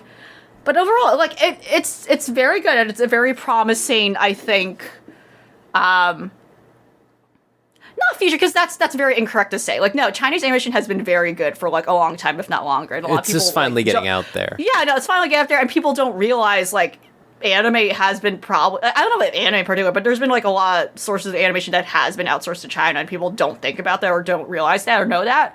But it's I'm glad it's finally like getting more distribution outside of like the limited venues it previously was in. Yeah. And just in particular, again, it's nice that it stands out amongst like kind of like a saturated genre of like, again, like wuxia and kind of like more mainstream Chinese genre, like romance and stuff, like more conventional romance dramas and what have you. And I've been definitely trying to seek out more of like donghua in general, but it's always tricky. They're like kind of all over the place. Like, again, this is on Crunchyroll, and I'm sure you can probably find like a subtitled version on Bilibili. I watched the English dub version on Crunchyroll, and it was very good. It was actually really good. It was a lot of VAs I don't recognize, like in this generation of new voice actors coming into anime dubbing, and they pronounce the names correctly. Thank God. Yeah. Very good direction. Like, thank God, it felt very good. Yeah, acting was very good. But it's kind of, I think the distribution of like donghua is just kind of a mess right now. Like I think I have alluded to where I saw something. What was it? Was it on VR? But I saw something on one of the big anime platforms, and like I was like, oh, this is cute, and it's called Kitchen Princess. So if I'm saying this, someone has to know about it. It's another donghua, and it's about a girl who gets isekai'd to like, I don't know what, like like an ancient early era in China. And yeah, her whole feat is that she's a fucking good cook. She's like an excellent cook. So she impresses the prince or noble. I don't know exactly, but that's kind of the vague plot I remember, the synopsis. And yeah, you know how that goes. It's like a romance, shenanigans, maybe drama, right? Because she's an outsider from the modern world, right? And I'm like, okay, I'll start this. This sounds cute. And it's like the second season. Where is the first? The first season is missing for some reason. I don't know what's going. Like, and it's like that with a lot of these shows. Like, it's kind of scattered across the winds, and that and again, in this situation where Link Click, again, that's the name of the series, Link Click, like it only appears on Crunchyroll now when it actually came out last year. So. I'm sure there's like a lot of issues with that stuff. Like I feel like there's a jillion AV studios in China alone, and there's so many licensing hells they have to. I don't know. Yeah, it could be stuff like that with how big the country and region is, and the discrepancies between stuff that is also probably unfortunately sociopolitically influenced, right? Mm-hmm. So yeah. My old roommate was watching a lot of K-drama, and they moved on to Chinese dramas eventually. And seeing the way that even just subtitles are treated to an extent of like a lot of episodes will just have like almost simul subs of like people who were just writing the subs as the episode aired in real time, and then they're just absolutely awful. Like, just really bad, just for a lot of the stuff. And then, like, some they go back and fix, but not all of them. And, like, it's a real mess. Heaven's official blessing is a real big one right now, because it's gay, and people love that, right? So, it's, but Heaven, and it's also good. It's also good. It's good and gay, so don't to not try to water it down to reduce it to that. But, like, Heaven, I think it's like on different platforms, because again, it's also super popular now, but like I've seen it on Funimation, and I feel like I have not seen the full version of it technically, even though it says that's a complete there was something about the last episode I've seen that did not feel like a finale, yet that's like what I saw on Funimation, which I guess they have some sort of legal, I don't know, I feel like it's weird. It's weird. It's like they're just all spotty and in different directions. And yeah, now that you're bringing that up too, I felt like the way it was subtitled was also a little odd. It felt like the subtitles ended before the characters were finished speaking. Yeah, a lot of that. It's not consistent right now as to like how people are, how distributors know how to like work this particular genre of animation now for some reason. But yeah, as I mentioned, it could be tons of factors, as I alluded to. Yeah. Talking about subtitles, that gives me a good opportunity to good lead-in transition. John, you only watched one episode of this, but I watched 5 episodes of Cyberpunk Edgerunners. Yeah, you blew through Cyberpunk. You're halfway through. It's a fucking Imaishi work. I do this every time. Like, Trigger doesn't make that much shit. Like, honestly, though, like, Trigger's main team does not make that much stuff. That first episode was really solid. I am going to continue to watch more. Like, this is it's fun. First episode. Yeah, so this is the Cyberpunk 2077 anime that was announced like 2 years ago, 3 years ago or something. It is being done by Studio Trigger, like I said, directed by Hiroyuki Imaishi. I can never pronounce that correctly. Who did Gurren Lagann, Kill la Kill, stuff like that. And it has music by Akira Yamaoka, which I had forgotten until the first episode, and then I was like, oh, it sure is. This is a really... I don't know if I'm enjoying it a lot more than I enjoyed actual Cyberpunk 2077 because it feels like it. Yeah, I mean, low bar, but it's like it really is. When Cyberpunk 2077 came out, people obviously complained like the nature of Cyberpunk as a medium. It's supposed to be this like critique, this criticism, this like analysis of culture, and I don't think that has ever necessarily been true realistically, but it was a valid complaint to have, wanting something more. But this is like doing classical Cyberpunk stuff of we're going to address the social issues and stuff like that, it's small, like little minor ways, but ultimately we're here for the aesthetics and what we can fool around with, like in terms of tools and like constructs. And I think it's having so much more fun than that video game. Like, there's just the way that they fool around with like decking stuff, like hacking, and like the mods, and like, yeah, it's they're using a lot of like direct stuff from the game, but taking it in a much more fun and deliberate direction. I think so far, if I have one complaint, it's that it's definitely Trigger finally getting the chance to not make something for TV, so they're just allowed to fall into their worst habits in some ways of like just super sexualized. And I don't think that's necessarily a bad thing, because I think that is the source material, right? But it is still like, I don't need to see breasts all the time, right? Like it's only there for a little bit in the first episode, but there are multiple times where it's like, oh damn, you guys really liked in that second Gurren Lagann movie when you could draw the nipples on the ladies, didn't you? Because it's very much like you're seeing a lot of nipples, a lot of like just stuff like that. Or again, accounting for the game that has like sex. Yeah, and it's a lot of that. Like, oh, we can do that. Yeah, now? And just the type of jokes too, like very of that GTA style. Like, I'm going to make a jerk off motion. Like, absolutely. Yeah, very forced. I don't think it's that bad or anything. But when I'm saying it was a good transition for subtitles, the dub is going all in on the. Did you watch it subbed, John? I watched the dub. You watched it dubbed? Okay. The dub's going all in on the like cyberpunk way of talking, right? With chum and everything and stuff like that. Oh god, the lingo. And the Japanese dub is not. So I'm watching the Japanese dub, but it has the dub titles, right? And it is really funny to hear them just say like "ine" and it says, "Is that right, you fucking chum?" or something like that. It's just like it's a bizarre choice. It's like I get where they're coming from, but it feels very. It sounds like it's like that Pro ZD. Yeah, I know what you're talking about. Yeah, fucker. You are my Nakama, and nothing changes that, you fucking bitch. Yeah, it's exactly like that. It really is that energy of Sasuke like saying slurs. Yeah, just like the Forze translation for Kamen Rider, where they just constantly say the R slur all the time. Like, R slur, but in the way that it's like, oh no, you are definitely someone that knew how people talked in 2010, which is even more aggravating about it. Yeah.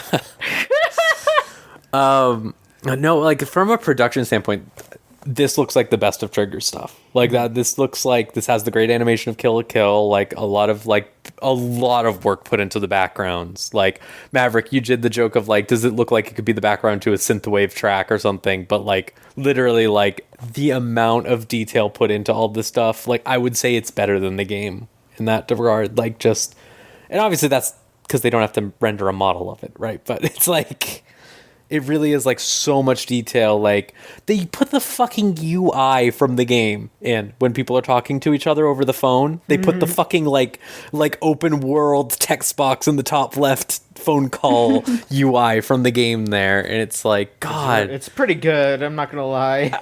It's good. Like it's just the entire time I was watching it, I was like, this is really good, and I like this a lot. The music's great too. A lot of licensed tracks and stuff like that. Like the fucking opening is a Franz Ferdinand song. But it was like the thing it kept making me think of was, imagine if a game that was good got an anime this good, like this well considered and everything. Because I'm just thinking about how Nier Automata's coming out like in a couple months, and like how bad that'll be as like just like a very by the numbers, like we're making an anime adaptation, like all the Tales of anime and stuff like that.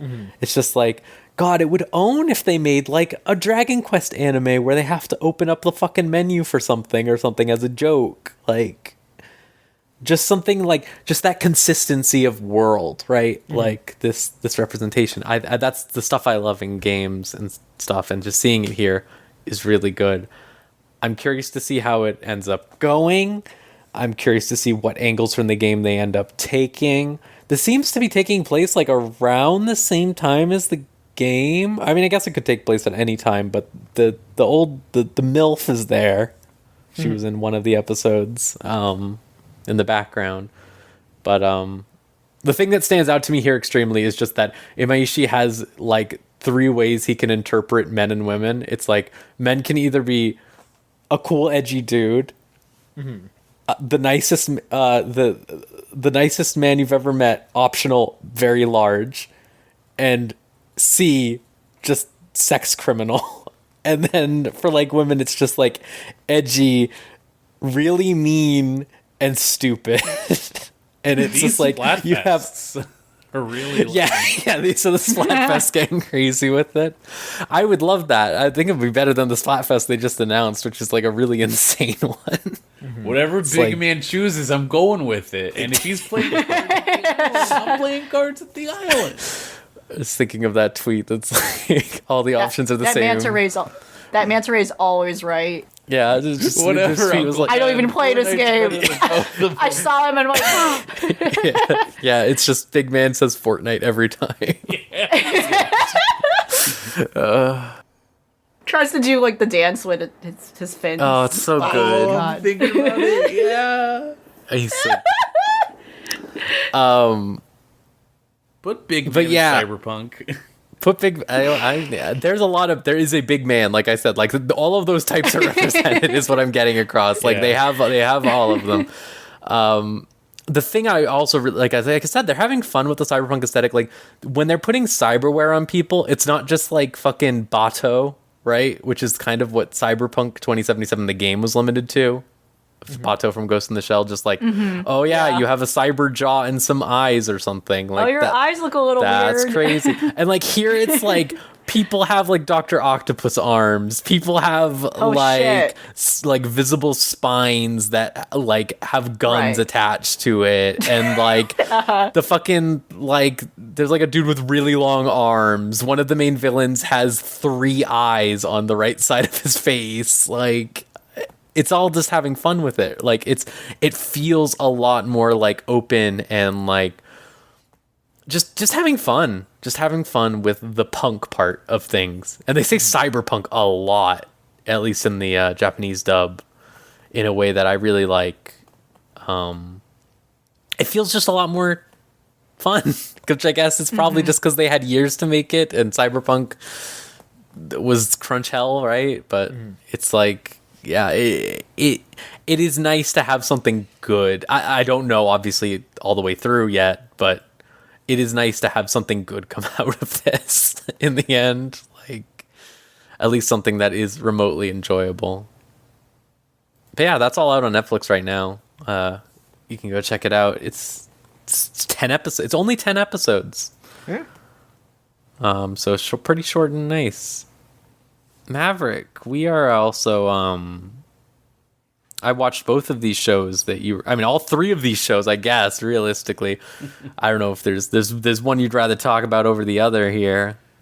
I think 2 of these are still consistent. Like Licorice Recoil, Call of the Night, still consistent. They have about 2 or 1 episode each. I forget Yeah. if Call of the Night is 12. I think Call of the Night is 12. Yeah.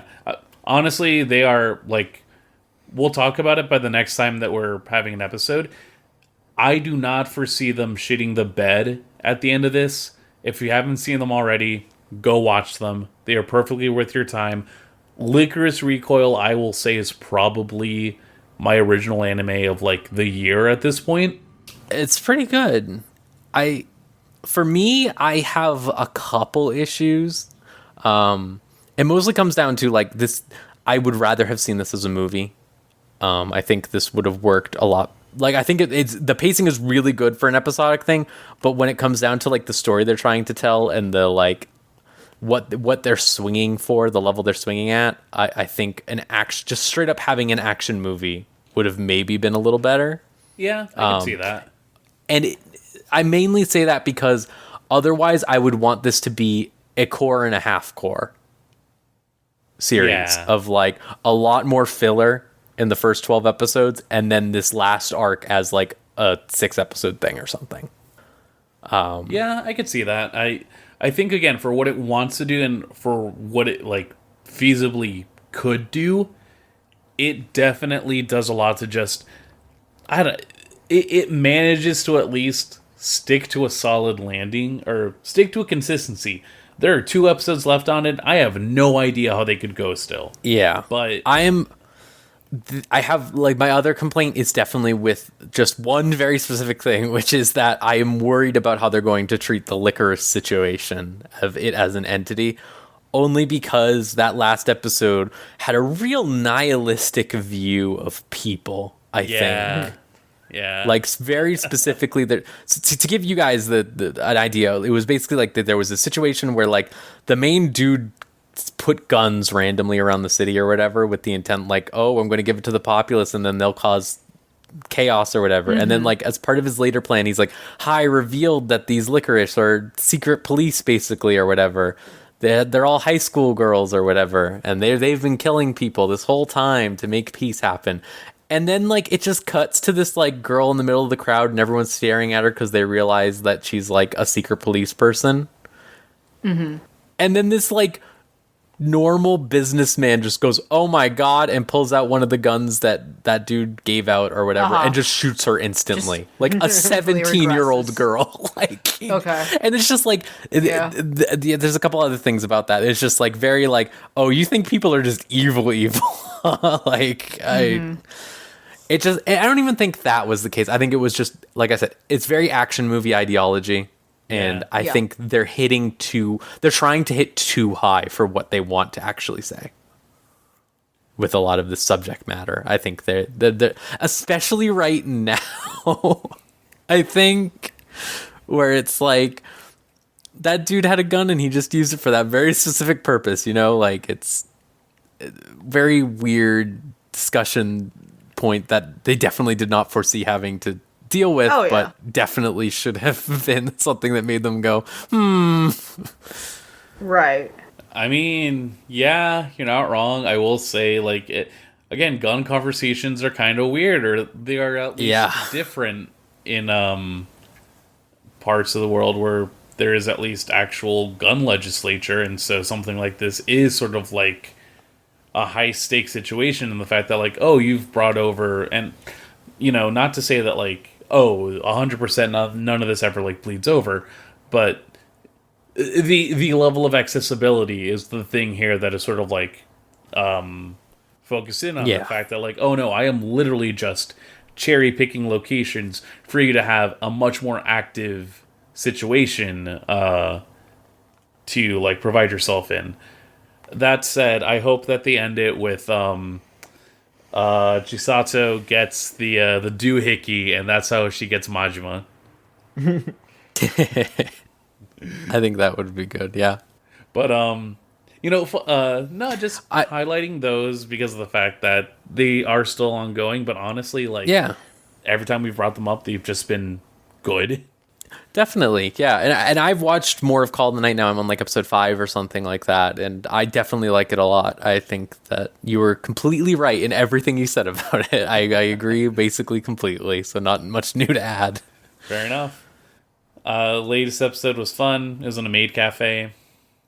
I've seen pictures of this. I think just what really stuck out to me is just the animation and presentation is just so good in that show. Like, they're really putting their all into it.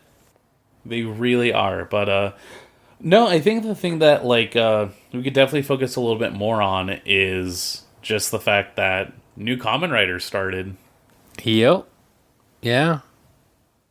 It's Kamen Rider Geats, which is Battle Royale themed, as we've talked about a little before when it was in the lead up. Really interesting break from, I think, the standard Rider format for the last few seasons, at least, of like unclear who the main character is. Like it's very ensemble casty, because I mean that it's Battle Royale, right? So you kind of have to do that. But it's yeah.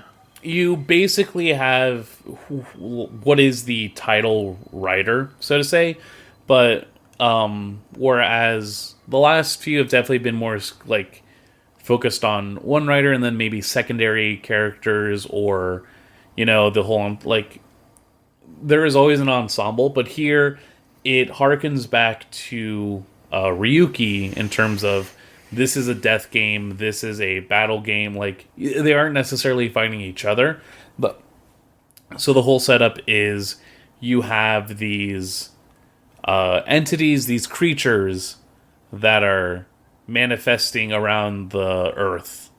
I totally forgot what their name. The Django, I think, are their names, but yeah, I think so. Yeah, sort of just like it feels like interplanetary or interdimensional invasive species, and so this unnamed organization sets up the Desire Grand Prix, a death game with the focus on taking out as many Django as they can. Yamato, that's it, Yamato.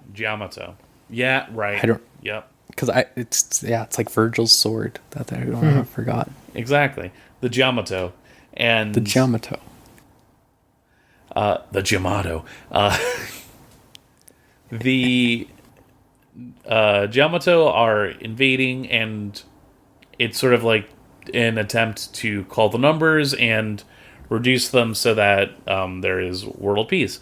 But basically, whoever wins this game gets the opportunity to wish for whatever world they can think of. And so we are introduced to... In the first episode, we sort of just see not the main writer, but just someone who is like sort of going through life in this very wishy-washy, like, oh, I just hope everybody gets along. Like, I want to wish for world peace and whatnot. And that's sort of where we start at with Sakurai. Sort of just like kind of all over the place, not knowing how to like take care of things.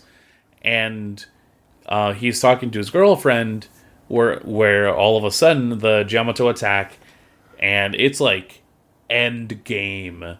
The world is being invaded, everything is going down south, and he doesn't know how to process anything. And in the middle of all this, he ends up getting acquainted with the actual Kamen Rider Geats, Ace Ukyo. His first name is Ace, yes. And the way that, like, it's a very interesting dynamic where you kind of just see a writer at their, like, top form, like, end game scenario, where a part of it, too, is since they are taking a lot of inspiration from Battle Royale games, you kind of just see, oh, he's got his loadout set up so that not only does he have his weapon, which is like the Magnum clip for the belt, which gives him the iconic look in the show, but then you also see, oh, my Rider Kick is like a special one-time use case that I can like activate if I can find the right item for it. And this is how he's able to get things set up. In the next episode is where we actually get sort of like this reset, because he wishes for an ideal world because he wins the whole game. But then part of that recycles... a new game basically comes up. Like, it's a perpetual game that's coming through. And in this new crop of writers, you have Sakurai come up. You also have a few other writers, some that were formerly there, some that come up sort of as just like a... we don't really know what they're about yet, but they all each get their own writer belt, and We learned very quickly in the second episode, Sakurai is very naive because Ace is not necessarily a good person. Like, It's unclear. this is a character type that people are, like, I think correctly, like, making connections to that showed up in Kamen Rider Kabuto, where that main character is someone who basically, like, took the writer belt from the person that was supposed to have it, because in his own words, he's just, like, walking the path to heaven, and that's his whole deal as just, like, this very affluent individual. It's funny that this comes up next to Don Brothers, where Momohitaro is just destined to be the like, just perfect at everything no matter what, and people fucking hate it. It's very funny. Yeah. Oh yeah, with Kamen Rider Kabuto, walking the path to heaven to rule everything because I am justice. Like, just this person who is not caring at all about what other people are doing, but then still wanting, like, his just world is, like, a place where children don't have to worry or whatever. Or no, that's his lie that he tells Sakurai to, like, to let him have, like, the power weapon or the power move for, like, the round. But then we see, like, later on, oh no, like, this thing that you were able to do, turns out to be fantastic for the suffering child. And then we get a glimpse of, like, maybe a greater plot of someone just being like, what's your game, Aisukio? What are you getting at with these wins? And it's a lot that it throws at you, but I think it's also just refreshing in a way. Yeah, I think especially because, like, I think Kiryu Sento's, like, a little less this, but definitely a lot in the last, like, 8 years or so of writers of just, like, the super nice guy who just solves every problem. That it's nice to have someone still solving problems, like, not being actively a villain, but just sort of an asshole about it. Yeah. Also, the suit design here is probably the most fun part to me. He basically has, like, he has an upper and a bottom part, and he can just swap them out. Sort of like how, like, build was left and right? Like, this dude is top and bottom, and they're having a lot of fun with the different ways that you do that. Like, oh, he put the fire one on his feet, so now he runs fast and fucking blasts himself around. Stuff like that. Yeah, and, like, it's fun to find out that, like, oh no, all of the belts work like that, more or less. Yeah, like all of them. So it'll be interesting to see where they go with that. And also just the fact that, like, they set it up like battle royale style. So, like, each time you do your drop, you have your commons, uncommons, rares, epics, legendaries.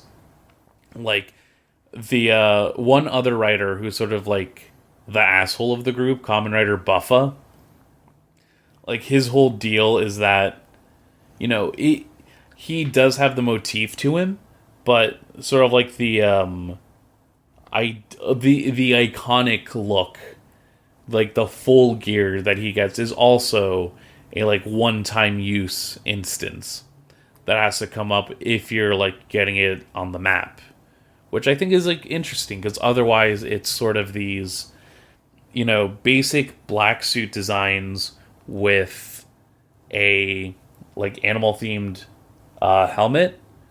But then other than that, it's sort of just based on what items you get per round and whether or not you keep those, which I think very really, battle royale. Very battle royale, but in a way that, like, it feels like somebody did actually, like, spend some time, like, researching the subject so that they could best replicate it in a way that makes sense. Yeah, definitely. I have, like, some issues with the secondary writers, like, being sort of like a nothing character so far, but there's 50 episodes. Yeah, there's 50 episodes. We're on episode 2. Like, and, there's a lot of time to go. If I'm to believe anything, I feel like we're going to see more than one repetition of this cycle. Like, this is not going to be the only, like, battle royale round that we see. Yeah, I have to assume that will be the case. I'm very curious to see how they handle time loops and stuff like that, basically. Oh, yeah. That's Kamen Rider, folks. I feel like we'll probably have a firmer handle on it in like episode 20 or something. I think we'll probably be like the one where we go, all right, I get what's going on. It's a strong standing, I gotta say. Yeah. All right, let's see. Yeah, you finished Phantom of the Idol, Elvie. We can I do have. this Yeah, one it last has bit. done. It has finished. And I think it's one of the few series that actually is finished. Like some of the other series need like a couple more. Yeah, there's a couple weeks left. Couple more weeks. This one ended at a solid 10, a solid Wow, 1-0 all right. somehow. Seeing a lot of those recently, honestly. Yeah, like perhaps like that one episode difference makes like a huge, I don't know, impact. Like they don't have to like stretch it out or something. Yeah, like a little one, just solid 10. That said, yeah, overall I thought this was a very fun, not hilarious series, but it was certainly funny. I chuckled. I laughed harder at points I didn't realize I would.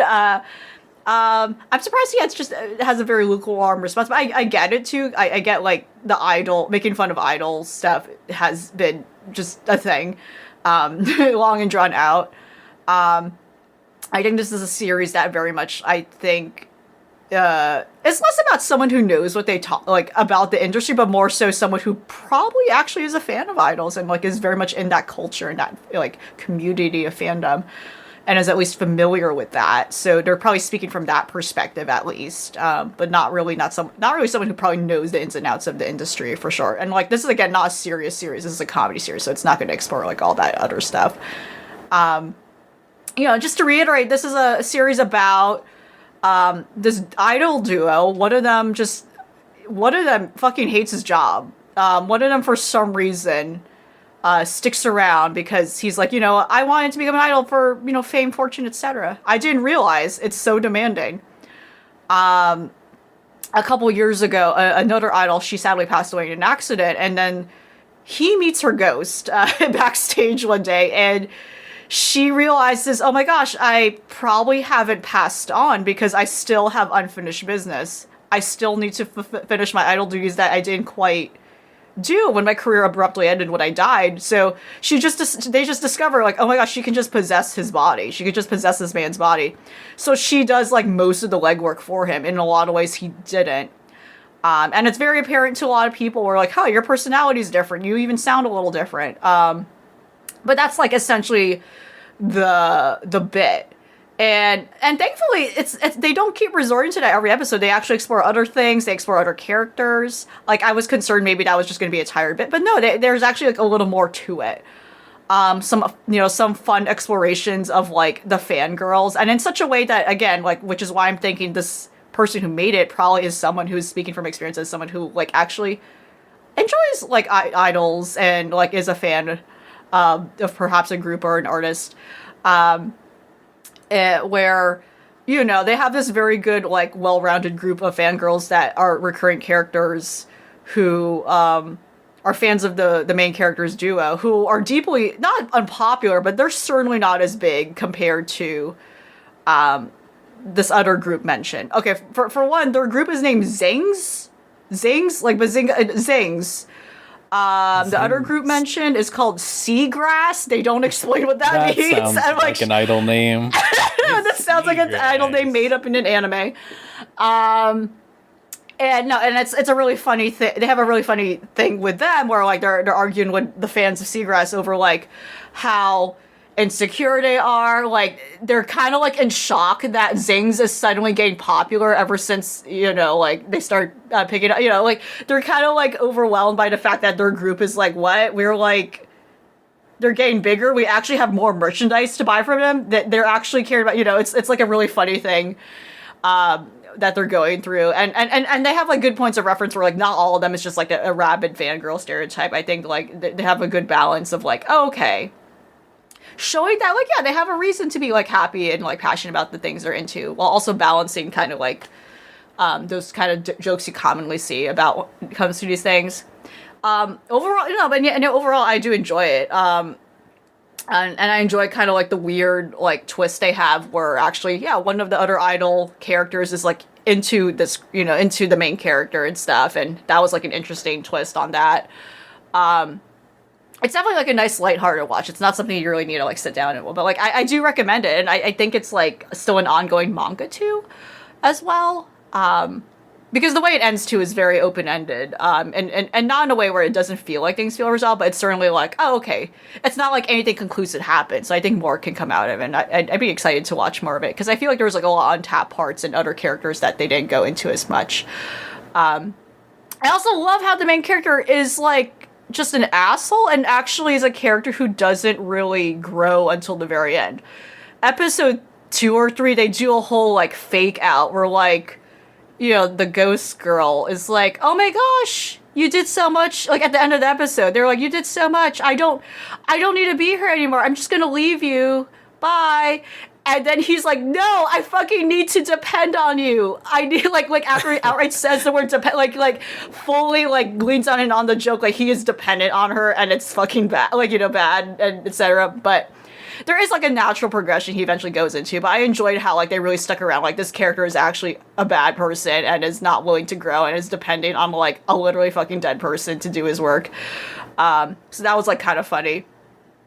Yeah, it's just a fun show. That said, this is a show that doesn't have like a huge budget because again, it's a show about gags and not like prestige like Sakuga amazing sequence. This is the worst like dance sequences I've ever seen, which is such a disgrace and shame for a show about idols. Again, goes back to our conspiracy theory of like, is there like a 3D software program that's holding lost youth hostage where they have to make them use it, like in their shows and show that they're using it because I don't know something bad will happen. They didn't need to have the like.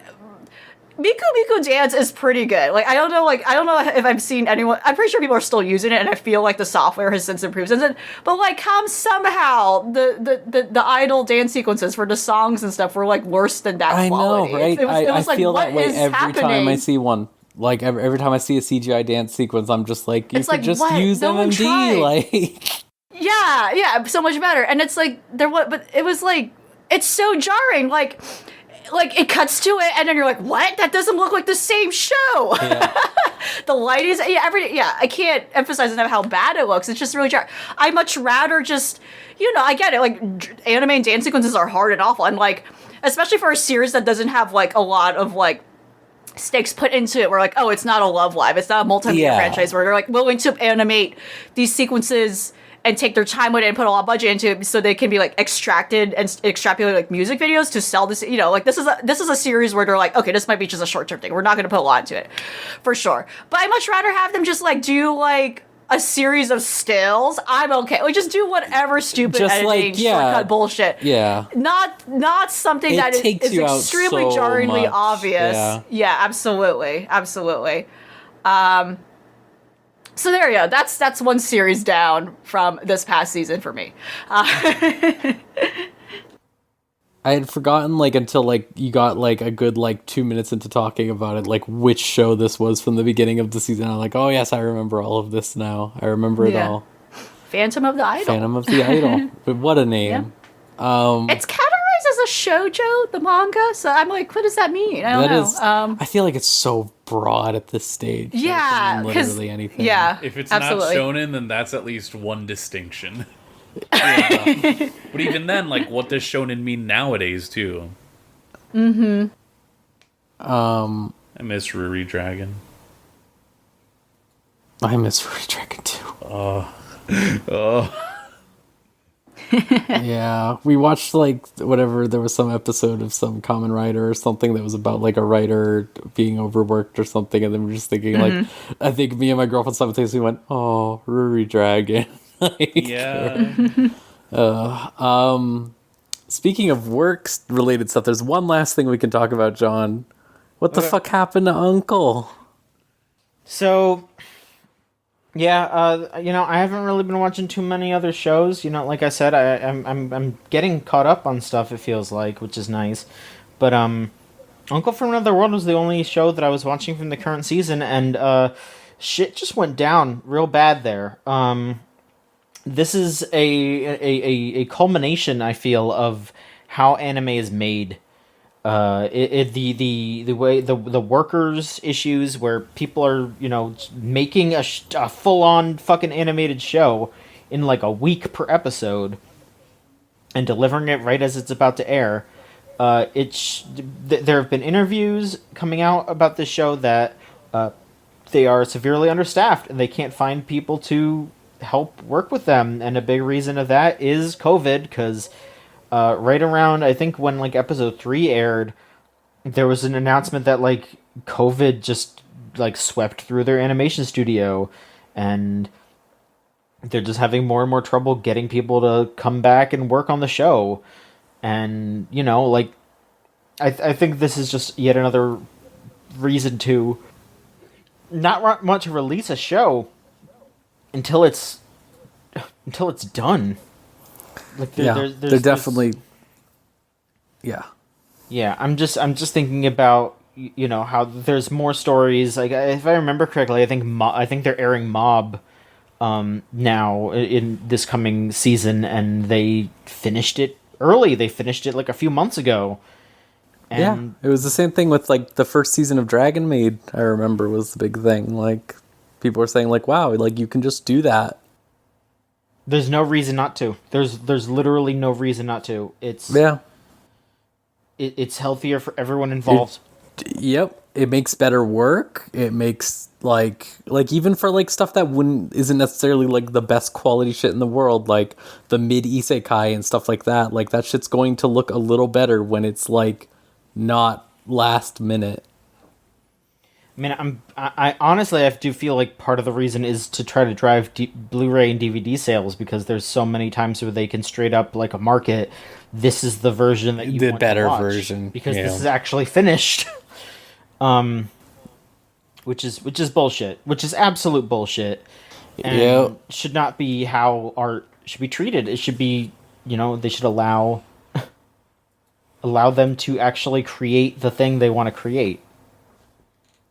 Yeah, I think there needs to be a reckoning there. I know some of that's happening right now. I know there's been a lot of talk about like studios combining and stuff like that. I mean, like the whole thing with Wit Studios merger, right? Recently was that whole thing, like them saying they want to try to solve issues like this that are happening at MAPPA and stuff. Right.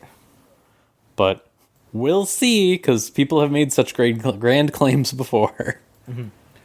I know that there are at least also like attempts by like specific studios trying to like figure stuff out or like make alternative like opportunities. It's a lot. Yeah, it's just so weird to think about like KyoAni years and years ago being like, yeah, we figured out that we should finish it. Mm-hmm. And then like way beforehand, and just like no one catching on to that. And I mean, I also just wonder, like, we know a lot about just the Japanese style of animation production. In a way, it feels at points more solvent than like what it feels like here in the States. Yeah. Which is wild to think about. I don't know. There's so much to think about with the medium of animation. Absolutely. It's very frustrating. And yeah, like, there is this selfish thought of just, damn, I really wish that this show was still coming out. But like, yeah, damn, like, I would not have to think that if the workers were treated better, because they would have fucking finished it before they aired it. And like, they could have delayed it if something happened. But now they're on like the second time that they've had to restart showing the series, because it's coming back in November now. Like they're just like a few weeks ago they were like, yeah, we're gonna show episode 1 and 2, and then now they're like, yeah, now we're showing episode 1 this week, 2 next week. Like they're going up to where they were, and that's just that's stupid. That's just stupid. It's dumb. It's very dumb. Very, very, very dumb. I think that about does it, though. Thank you all for talking about Rakugo with me. I'm glad that I picked that because I was happy to watch it. It felt like a good. I wouldn't say like the most like the ultra cerebral watch or anything, but it was definitely like nice to have something to think about in that way compared to some of the stuff we watched recently. With anime, you got to grade on a curve, and I would say it definitely is on the higher end of that curve. Yeah, absolutely. So next time we're doing a patron pick. We are doing Flowers of Evil, which is on High Dive. I went and looked it up. Okay. Crunchyroll, my fucking favorite thing in the world, where Crunchyroll is the number one search result. You go to Crunchyroll, they have a page, and they have little tabs and for like all the dubs and stuff, and it's all empty. Gotta love it. Wow. You gotta love it every single fucking time. But yeah, it's on High Dive, so you can find it over there. I think only subbed, I'm pretty sure, but yeah, we're gonna watch that. As always, patreon.com/VGCC, $3 gets you all of our stuff that we make locked behind the Patreon 1 week early. We just put this out, and I know I say it every time, but for real, we will take like infinite amounts of recommendations just because it is fun to every other month when we get to that point where it's like, all right, time for the patron pick, and we when we have a bunch of options, it's a lot more fun to just like bounce around and see what the vibe is. So like, I definitely, something like Flowers of Evil, which will be probably disturbing in a lot of ways, so just psychological trigger warnings out there. I definitely would not watch it if it were not for this, but I think something like this would be very important to just kind of see everything out there. Yeah. Something that's really different compared to what I might usually watch. Yeah, which is and we were talking about we were talking about how like we probably wouldn't have seen some things and realized like something if it were not for this kind of system we got going on here. Yeah, but also we might not like things. Sometimes we don't. I wonder what I wonder what all of our visceral opinions will be about this pretty charged series. Yeah. In time for October too.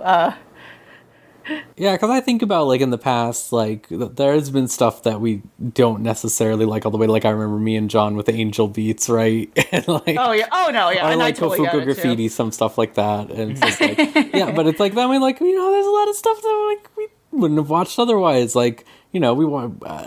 I finally watched Ping Pong. Fucking love that. Like yeah, oh yeah. Yeah, other stuff like finally seeing Paranoia Agent. And things like that, and getting to think about it, like really, really fun stuff. And I love it. It's great. You gotta love it. But yeah, like literally, don't feel bad about sending in multiple requests because of that. Like we don't mind having options, like for real. But yeah, that will just about do it. Thank you all for joining me, and we'll see you next time on another episode of Unlimited Railworks.